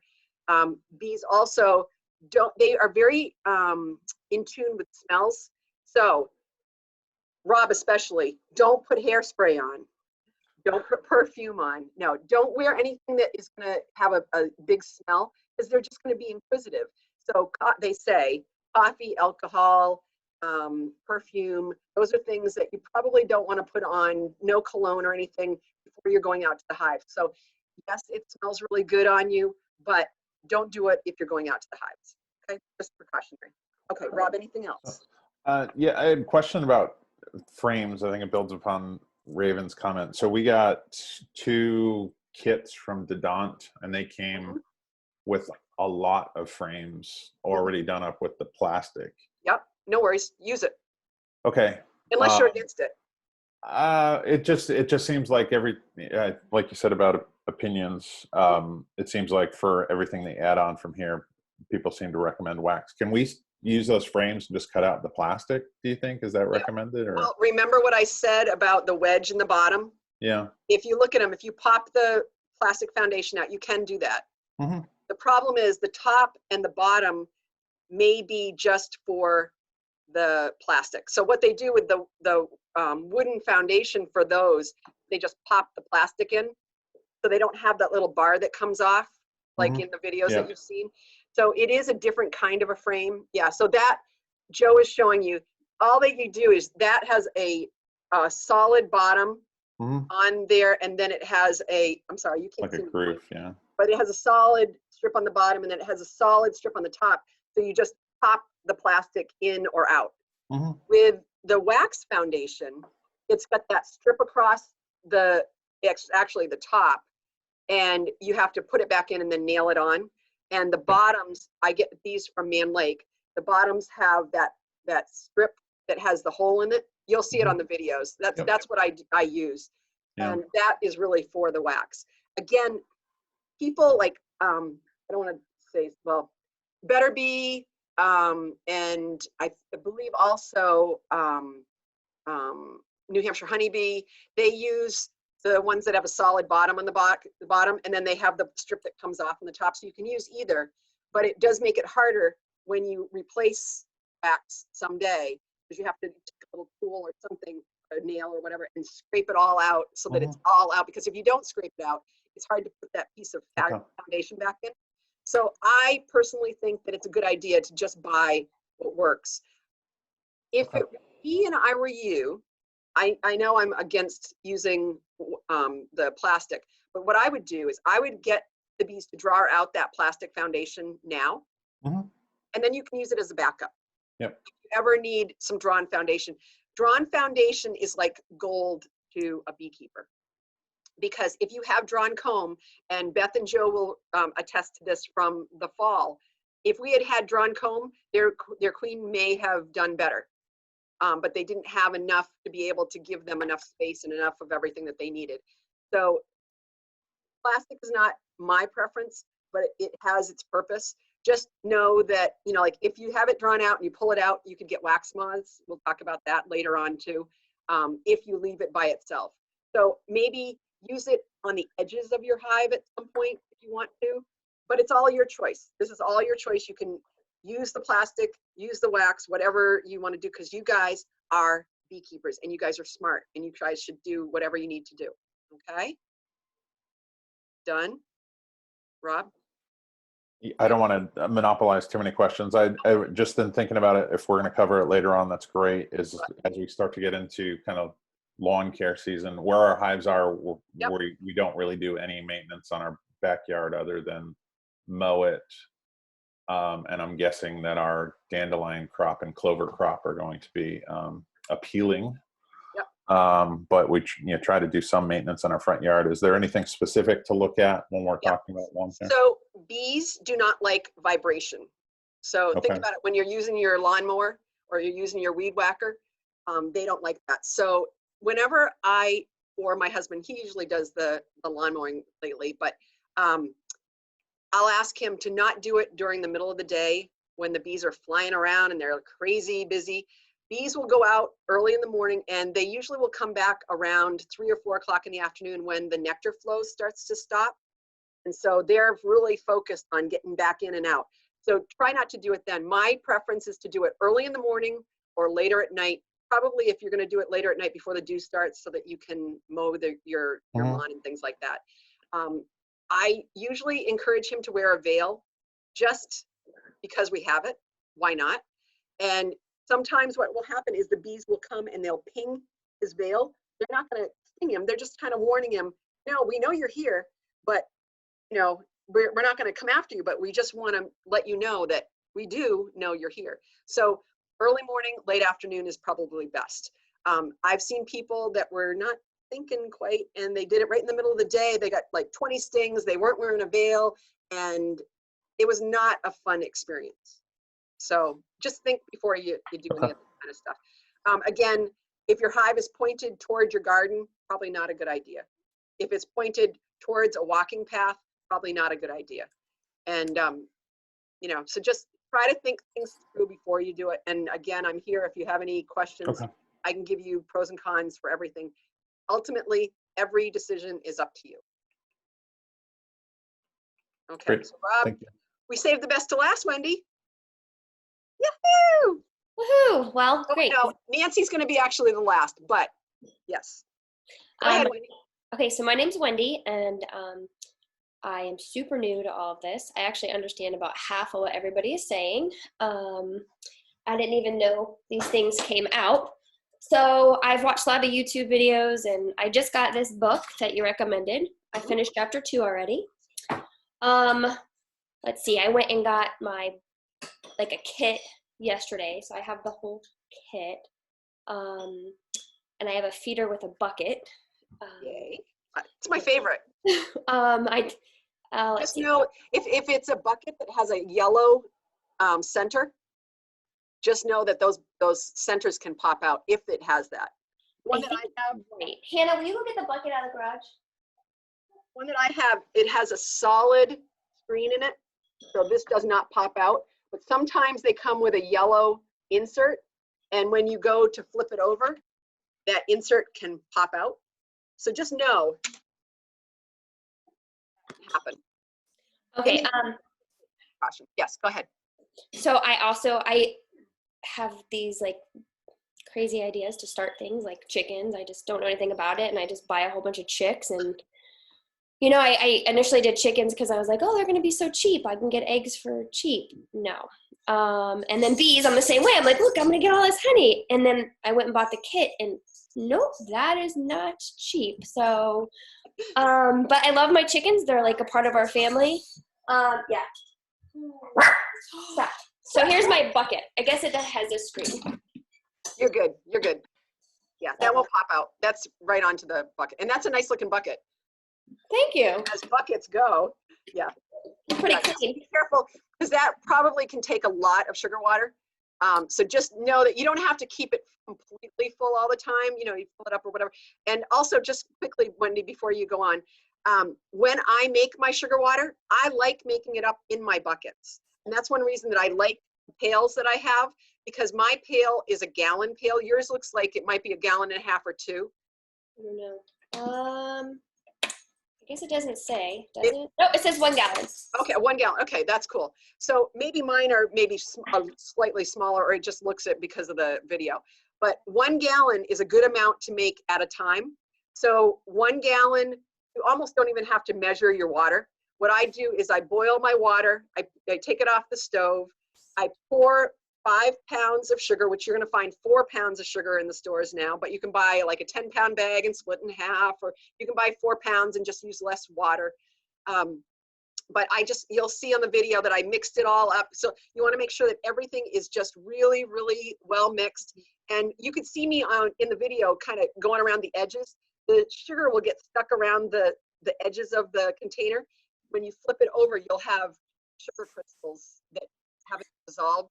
When you're putting it into your hive, you'll see that those, when you open up your jug again and you refill it, you'll have little sugar crystals. So just make sure that you do try to mix it up as much as you can. It's only 1-to-1, so it should mix really well. And I showed you kind of in the video that when I poured it, it's pretty thin. It is thin. It's not like what you feed them in the fall. So that's how you make sugar water. And then when you pour the additional stuff in, like the Honeybee Healthy kind of stuff, that you want to wait for a little while, let the sugar water cool off a little bit, and then pour the mixture in and mix it around well. Yeah, the reason, it's not that you're trying to make your water sterile, it's so that your water is hot enough so that it will dissolve the sugar really well. And so you could use cold water. It's just going to take longer for your sugar to dissolve. Okay, I think we're going to hit everything today, really. Yeah, I know. I'm pretty scared. I don't know. I think I am scared of things that fly in the air, and like that noise scares me. So when I was watching your video, I was really upset I didn't buy like the full suit. I just bought like this thing to cover my head, and I was watching the bees all over you, and they were like hitting your head, and I started having yeah, they were like on it. They were like sitting, and I like started like hyperventilating. You're just being inquisitive. You're going to learn all of this. You know, I can see Joe and Beth looking at each other kind of like, yeah, right. Wait a minute. Yeah. There's certain times, and Nancy too. But you guys, we were all beginners at one point, and we all have the same feelings, and we all are very like, woo! I used to compare it to driving or learning how to drive a standard vehicle on a hill. Remember that first time you learned how to drive a standard vehicle, if you ever have done it? On a hill. I learned in Worcester, Massachusetts, the city of 7 hills. Oh! And to think of me falling back, that's how it feels starting to become a beekeeper. You learn so many things, and there's so much to think about, but just relax. And when I was trying to do this, I'm trying to say Zen. You are going to eventually, you're going to feel like this is the place I want to be. I love being in my hives. You know, that strain that you have across your neck from being on the computer all day long, you go out into your hives and it goes away. And it's a beautiful thing. I know that you don't understand Wendy, you can unmute yourself. I'm still talking with you. So just realize. Kids, so sometimes they start screaming. I see, okay. But just realize that you are going to have the confidence and you can do it. and you just need to think things through before you get there. That's all it is. So every time that you guys go into the hives, think through, write it down if you have to. And that's why, again, having a bee buddy is a good idea, because you can make up a list of all the things that you're going to do, and your bee buddy can be saying, okay, do you have your veil on? Do you have your socks over your pants? Do you have a hive tool? Is your smoker going? Are you ready to go into your hive? Once you go into your hive, okay, now what are we going to do? Are we looking for the queen? Are we looking for brood? Are we looking for how many frames were drawn out?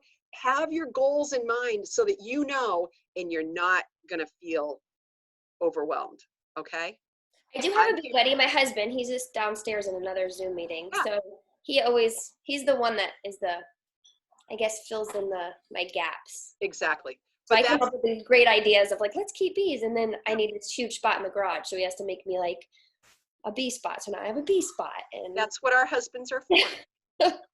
so he'll be on next meeting. Dean just said, what? No, it doesn't matter. It's just nice to have a bee buddy or somebody that you can say, hey, you remember what she said? Or, you know, what was going on? And again, that's one of the benefits, you know, of all the things of doing this class by Zoom. That's one of the benefits of these videos that I'm doing for you guys, is that you guys can go back and watch them over and over again. Because it was funny, I went onto YouTube. I can't find them on YouTube. You know, like there's just so many. There's a black woman that's a Jody Turner. There's an Imagine That Honey. There's I put it in as 283 Matthews. I can't find that. It comes up as something else. You know, like, so finding the YouTube video that I made for all of you guys is really hard. You can share it. I don't care. But I couldn't find it. So it is what it is. But by having that, you've got that backup. And then like coming back to this, yes, it's being recorded, but do you really want to have to listen through this whole thing? So the videos are kind of like cut to the chase. Okay. All right. Anything else, Wendy? I'm excited. Thank you. All right. That's what we want to hear. Okay, Nance, what about you? Well, I thought I was just listening, but if Tell about us me, a little bit about where you are, what your experience has been, because you've done it. I mean, it doesn't have to be a book. It's almost 11 o'clock. I'm not going to go through to noontime because you've got an hour and a half video anyway. But what I do want to do today, I set up another, it's not going to matter because I didn't send it out to you guys, but I set up another video or Zoom at 11 o'clock because I figured, we'll have time and you guys can go practice using your smokers. But anyway, I'll set one up a little bit later. What I do want you guys to do today, though, is I want you, sorry, Nancy, sorry. I do want you guys to use your smokers today. I want you guys to go out and try to start your smokers. That's really, really important of anything. Because it's kind of like having a wood stove and getting it seasoned. Hi, Wendy's husband, or? Here's my bee buddy. All right. Woohoo! So Wendy, what's your husband's name? This is Ross. Ross, okay. Okay, I'm gonna add that to my. He's the maker of everything. Cool, cool. That's what we like. Yeah. So so what I'll try to do is maybe I'll check back in. I don't know when. Maybe I'll just send you. I don't know. Do you mind if I do another Zoom for like 15 minutes later? Just say no if you don't want me to. Anyway, why don't we do it at, why don't we do you guys have time to go out and use your smokers now? Okay, why don't you go and use, after Nancy, I'm gonna ask you guys to go and do your smokers. I was gonna do a Zoom at 11 because I thought maybe this wouldn't take as long, but we've been talking about a lot of stuff today. What I'll do is I'll set it up for noontime. We'll go in for 15 minutes. I just want to hear what your experience was. Do not burn yourselves. Use your hive tool if you need to. Have a good lighter and make sure you have newspaper and some kind of medium. When you get done, close off your top here. You can use whatever. Dean showed you this in the video, but close off your top and put it in place where it's not going to burn anything. The other thing that I do sometimes is I'll just take it, open it up, and pour everything in my garden where it's dirty and just cover up the dirt, cover up the ashes with dirt. Okay. All right. Sorry. I know I said Wendy was the best for last, but we have an experienced beekeeper here with us today. Nancy Fry. And the crowd roars. Hi, I'm Nancy Fry. I am a student of Jody's, and I sort of hitched my wagon to her star when I was a first-year student, and I've been following her every move ever since then. It's been actually 8 years. Or I'm going into my 8th year. And so anyway, I live in West Brattleboro. I keep 8 Langstroth hives right now. I started the season with, I went into winter with 10, I lost 2, so I have 8. That's 80% survival, which is excellent. My goal as a beekeeper is to make bees and to make beekeepers. And you can avail yourselves of me as well as Jody for any kind of help. There's my name right there, Nancy Fry, if you want to friend me on Facebook. I also run the Brattleboro Area Beekeepers Guild, which is just a loosely organized group of about 200 people in the area who just help each other. And we don't have meetings, we don't have dues, we just help each other. Again, that's the Brattleboro Area Beekeepers Guild on Facebook, and y'all are welcome to join it. And we just share a lot of important information, a lot of tips. We share ideas, we help each other out. It's a real traditional guild, agricultural guild type idea. My philosophy on keeping bees is minimal management, and the things that I think are important are preventing my bees from dying. And other than that, I let them do what I think they need to do.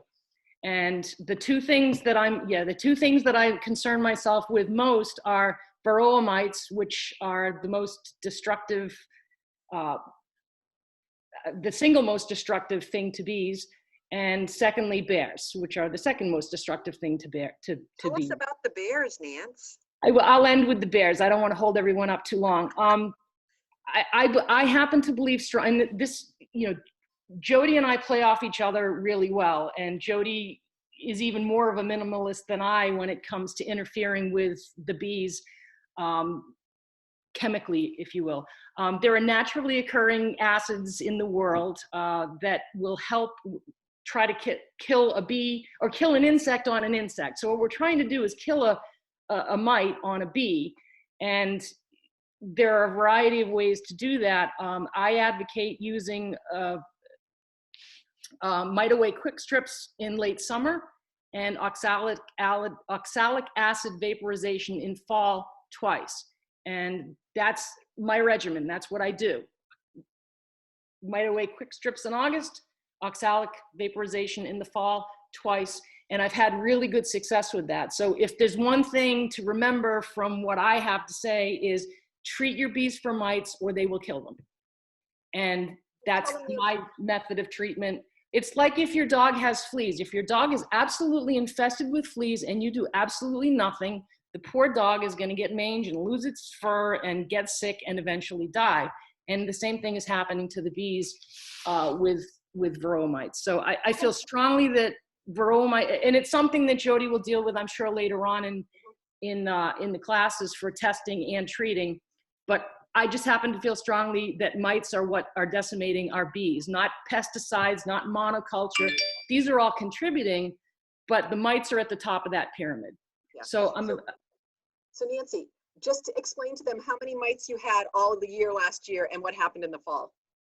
Well, I started testing for mites in April. Jody can show you, that's a shaker. You put alcohol in it and you shake some of the bees from your brood chamber into the little basket, which is filled with alcohol. Unfortunately, you're sacrificing a few hundred bees, but it's for the good of the hive. And you have to look at bees as a superorganism and not 20,000 individual bees when you're doing this. Nonetheless, I started in April, tested in April, tested in May, tested in June. I had 0, 0, 0 across, I think at that point in time, I had a dozen hives. By the time I tested in September, I was into the thousands, and I was literally seeing thousands of dead mites that I was killing with my treatments, but I was actually seeing thousands, if not tens of thousands of dead mites on my landing boards. The bees were taking them out. They're very clean and they'll take out anything that they don't want in their hives. So they were dying by the thousands, if not tens of thousands. The bees were cleaning them out. So I had a front row seat to how horribly infested my bees were with mites, despite my best efforts at treatment. And I'll actually take a picture of a baggie full of mites that I think I'll send it to Jody, and she can just kind of show you how ugly it is. Yeah. Nancy, just one second. So what I want to tell you guys is, don't worry about your mites right now. Like, don't go home and worry about it tonight. Everything's going to be okay. The problem is that a lot of times what's happening is other people are not watching out, or maybe there's a feral colony that's got mites or something like that. And so your hive may have very few mites, like what Nancy's talking about, but in the fall, remember how I said the strong hive goes for the weak hives? A lot of these weak hives may have a high varroa population. So she's showing you varroa mites in that picture there. But so at the end of the season, if they're robbing out a weak hive that has a ton of varroa mites, they may be bringing back those varroa mites because the varroa mites attached to them, and they bring them back with them. And then those varroa mites make more varroa mites, make more varroa mites. So we'll go over that in the future classes, because right now all we're talking about is getting you prepared, getting your bees into your hive. And Nancy's also going to talk a little bit about the bare fence. We talk about it in the videos, but she has some really strong experience with some really cute little cubs. Yeah. So if you don't have an electric fence, your bees will probably be hit by a bear. And at this time of year, bears are coming out of hibernation. They're starving. They're really hungry. And if they can't find something to eat in your trash can or your compost bin, they will come for your bees. And you know, unlike Yogi Bear, they're really not looking for honey. What they're looking for is the protein that's in the larvae that's in your hive at this time of year in abundance. And they will tear your hives to shreds to get at it. And so the importance of having an electric fence can't be understated. So please make the investment in an electric fence. They can be done less than a couple of $100 with just some green gardening fence posts pounded into the ground, a couple of ground rods, some electric wire, and a solar pack. Any of the local Agway or the Cheshire Horse or Tractor Supply, any of these. Or Wellscroft. Right, any of these places will give you the equipment to build your own fence, and Wellscroft actually has the collapsible sheep fences that you can use, and they're a wealth of knowledge. So please protect your bees, protect your investment. Bears will destroy your equipment and they'll kill your bees. And in one fell swoop, you can lose your entire investment. And you know, the price of bees and the price of equipment and the disappointment you'll experience when you no longer have bees or equipment and it's still June or May is even worse. Right. So yeah, I did have at least 5 different bears last year, and they tore doors off my outbuildings, and they ripped the door off my barn, they ripped the door off my shed, they literally bent all the hardware so that they could get in. Didn't they mess up your shed too? Didn't they mess up your shed? They destroyed my shed. I mean, they destroyed my Like all your equipment was tossed everywhere? Yes, in my barn, all my equipment's tossed everywhere. Do you have me on screen sharing? Yes, I do. Okay. I think. Are you guys able to see this? I can't hear anybody. Let's. Okay, we're getting thumbs up. So okay. These little guys, you can see this down here, my little green box here. And you can see this is July 2nd. So it's not just spring, they'll keep coming. And these little fellas got in under the wire. And you can see the one standing put one in his mouth and then got stung. And so they ran away. Okay, you can unshare me, Jody. Okay. And they're awfully cute, but they're also incredibly destructive. I don't know how to unshare you. Can you just unshare? No. Viewing options. Yep. Exit full screen, stop participation. Okay, got it. Okay. So what you saw was the little bears were able to run under the wire. And what's important to realize is that when a bear gets shocked by an electric fence, it will not get shocked through its fur, which is how those babies got in underneath the wire. So what you need to do is to bait your fence with something that they're going to touch with their tongue. And when they touch something that's attached to the wire with their tongue, that's how they'll get shocked, either through their tongue, their snout, or the pads on their paws. Those are the only parts of their body that they'll be shocked through. So what you actually want to do is erect a fence and then bait it. And what I do is I hang a half-open tuna fish can or a cat food can hang it from the lid on the wire, so it's conducting the power jolt through the can. And when the bear puts his tongue in the can, he gets shocked, and he learns, or he or she learns to associate the shock with the fence, and that's what keeps them away. You have to shock them in order for them to learn that the fence is electrified. In order to get a good shock, you do need a good ground too. That was another thing, Nancy. Yeah, my partner's an electrician. We have, how many ground rods do we have on our fence? 6? It doesn't mean that everybody else has to have 6. 8. We have 8 ground rods. Yes. It won't work if you don't ground it. Right, exactly. We've also done it with 8, but I would say, you know, a couple of ground rods, you must ground it. Pardon me? Sure, Dawn has something to add. Raven, I'll be with you. Hi, everyone.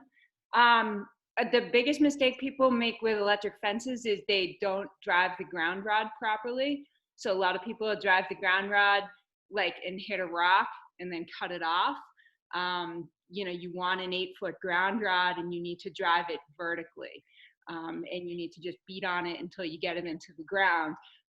Because what happens is you won't get that voltage. The way you get voltage on the fence is the differential between the ground rod and the wire on the fence. That's how you're actually shocking the bear. So, or whatever's trying to get in there. So basically you have to make sure you got a good ground. And I would recommend actually driving a few ground rods. So that's my 2 cents. Or 8. And the last thing about another interesting point about the bears is that a bear will pass on this information. Once, for instance, a mother bear gets shocked, she will bring her cubs to the fence and teach them that it's electrified and to avoid it. And that information will not subsequently be passed on to the next generation. So you'll get one generation that will teach the next, but then you must shock the next generation. And it doesn't hurt. I think all of us have probably touched an electric fence. The jolt doesn't actually hurt. It startles you. Right. And the final thing I'll say about bear fencing is once they learn to associate the horizontal wire with the shock, not only will they avoid your bee yard, but if you want to string horizontal wire or just even plain string, they make the visual association. So what I did after I had all my problems last year was I took green garden posts, pounded them into the ground, and then strung literally string between the garden posts in front of all my doors. And they never came into my doors again. Mm-hmm. Yep. And I totally agree. Not last year, I think the year before, I had a bear that came by, and I have chickens, and they didn't care about the chicken food, but they liked the bird seed that I had in the chicken container. So they ripped off my shed door to get to the bird seed. So I don't keep bird seed out in my other shed anymore. That's not my bee shed. That's my garden shed. And then they went over to my bee shed and they put their claw in and tried to rip open the door. They did get the door open, but I keep nothing because I know what bears are like. And so I keep nothing in there that's got honey or anything that they're going to be interested in. So they kind of looked around and they're like, why did I spend my time? But the best part is they went over to my chickens, and I have one of those covers that comes up so that I can get my eggs that are in the coop. So I had that night, my husband had put on the latch, and then I had put on a carabiner latch so that nothing could get in, because I was afraid that because I didn't have anything that maybe even a raccoon would get in under the cover and go in, or a weasel or something. So I use a carabiner now to hold it down. Well, I came out. All of this happened in one night, and the bear took the cover off and ripped off the latches, and it was hanging there by the carabiner. So I look out at my bee yard every morning in my yard, and I look to see, are all my doors still intact? So what the bear did when it went to my chicken coop is it went into where the roosting area is, and I have golf balls in there so that the chickens don't, the eggs. So it pulled out some of the golf balls. I didn't know because I didn't count how many golf balls were in there, but the next day I was walking around and I saw a golf ball on the ground. I picked it up and it had been crushed open. So I have the reputation of having the worst tasting eggs in the neighborhood because my neighbors all have chickens too, but it hasn't come back to my area. So what I did last year is I took my fences and I like made a stockade around the whole area. Not a stockade, but I had my fences in the whole area. Knock on wood, the bear has not been back, but it has a paw as big as my hand. And I have still a mud print on one of my windows where it took off the molding on one of my sheds as well. So I'm not trying to scare you, I'm just trying to make you feel cautious. And if you take care of it now, you won't have to deal with it later. It's just like having a puppy. If you train the puppy early, you don't have to deal with having an adult dog that needs to learn how to do things either. So it really does make a difference. And like what Nancy was saying, seriously, I know that the bear has been back already this spring, but it never went to my bee yard because I have my fence on and I have a wire around it, and it knows because it has been zapped that it does not want to go in there. So as much as it has gone to everything else, knock on wood, it has not gone to my bee yard. And that would be the worst because when you see that, it's like pickup sticks. If you don't, I also ratchet strap my hives so that it closes them up a little bit. That's my backup. But if you didn't have anything on them and you just put a rock on top of your hive and everything was beautiful, all the bear has to do is just go like that and everything is everywhere. And it's going to look in your hive for the queen and the larva, not so much looking for the queen, but that's where the larva is going to be. And if that bear kills your queen, your hive is pretty much done for. Also, it affects your bees emotionally. I know it sounds weird, but they will be skittish. They will never feel like the same bees again. They will not be drawing comb. It just traumatizes your bees tremendously. So I can't encourage you enough. If you can't afford a bear fence, at least use ratchet straps. But as soon as you can afford a bear fence, go ahead and get it. I like Wellscroft only because Wellscroft is in Harrisville, New Hampshire, or Cheshire, New Hampshire rather, and they will explain everything to you. I personally started with the sheep fences.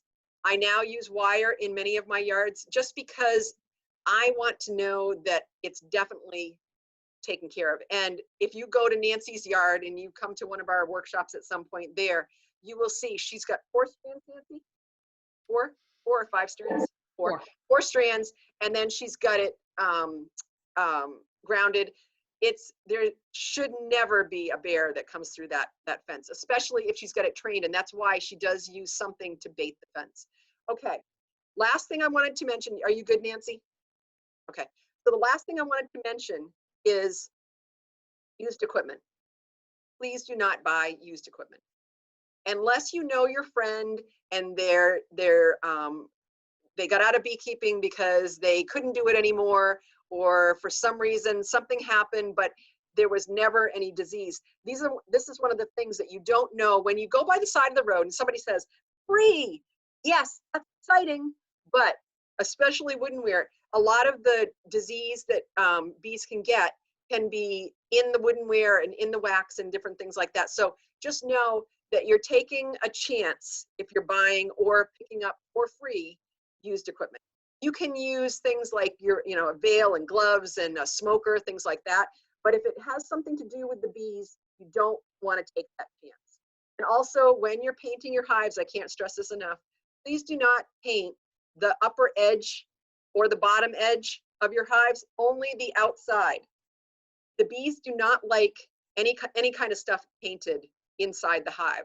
So please leave everything as natural as possible. Sometimes people will scrape it because they'll propolize the inside of the hive, which makes it really much safer for them bacterial-wise and things like that.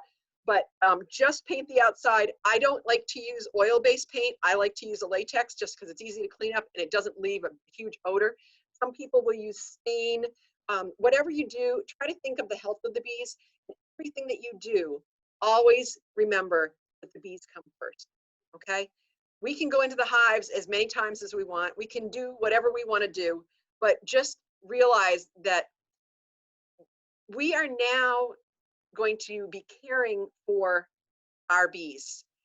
It's not going to take a lot of care, but it takes a little preparation. Don't be stressed. I know, Wendy, I'm watching you. But if you plan ahead, everything will be fine.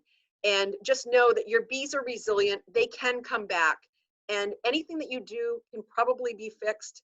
But that's why we're doing these videos and having the classes, is so that you don't have these things happen to you, might happen to other people.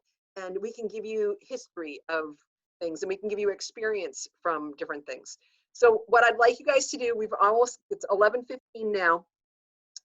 If you guys can go out, try your smokers out, please don't get burned. Think about everything that you have to do.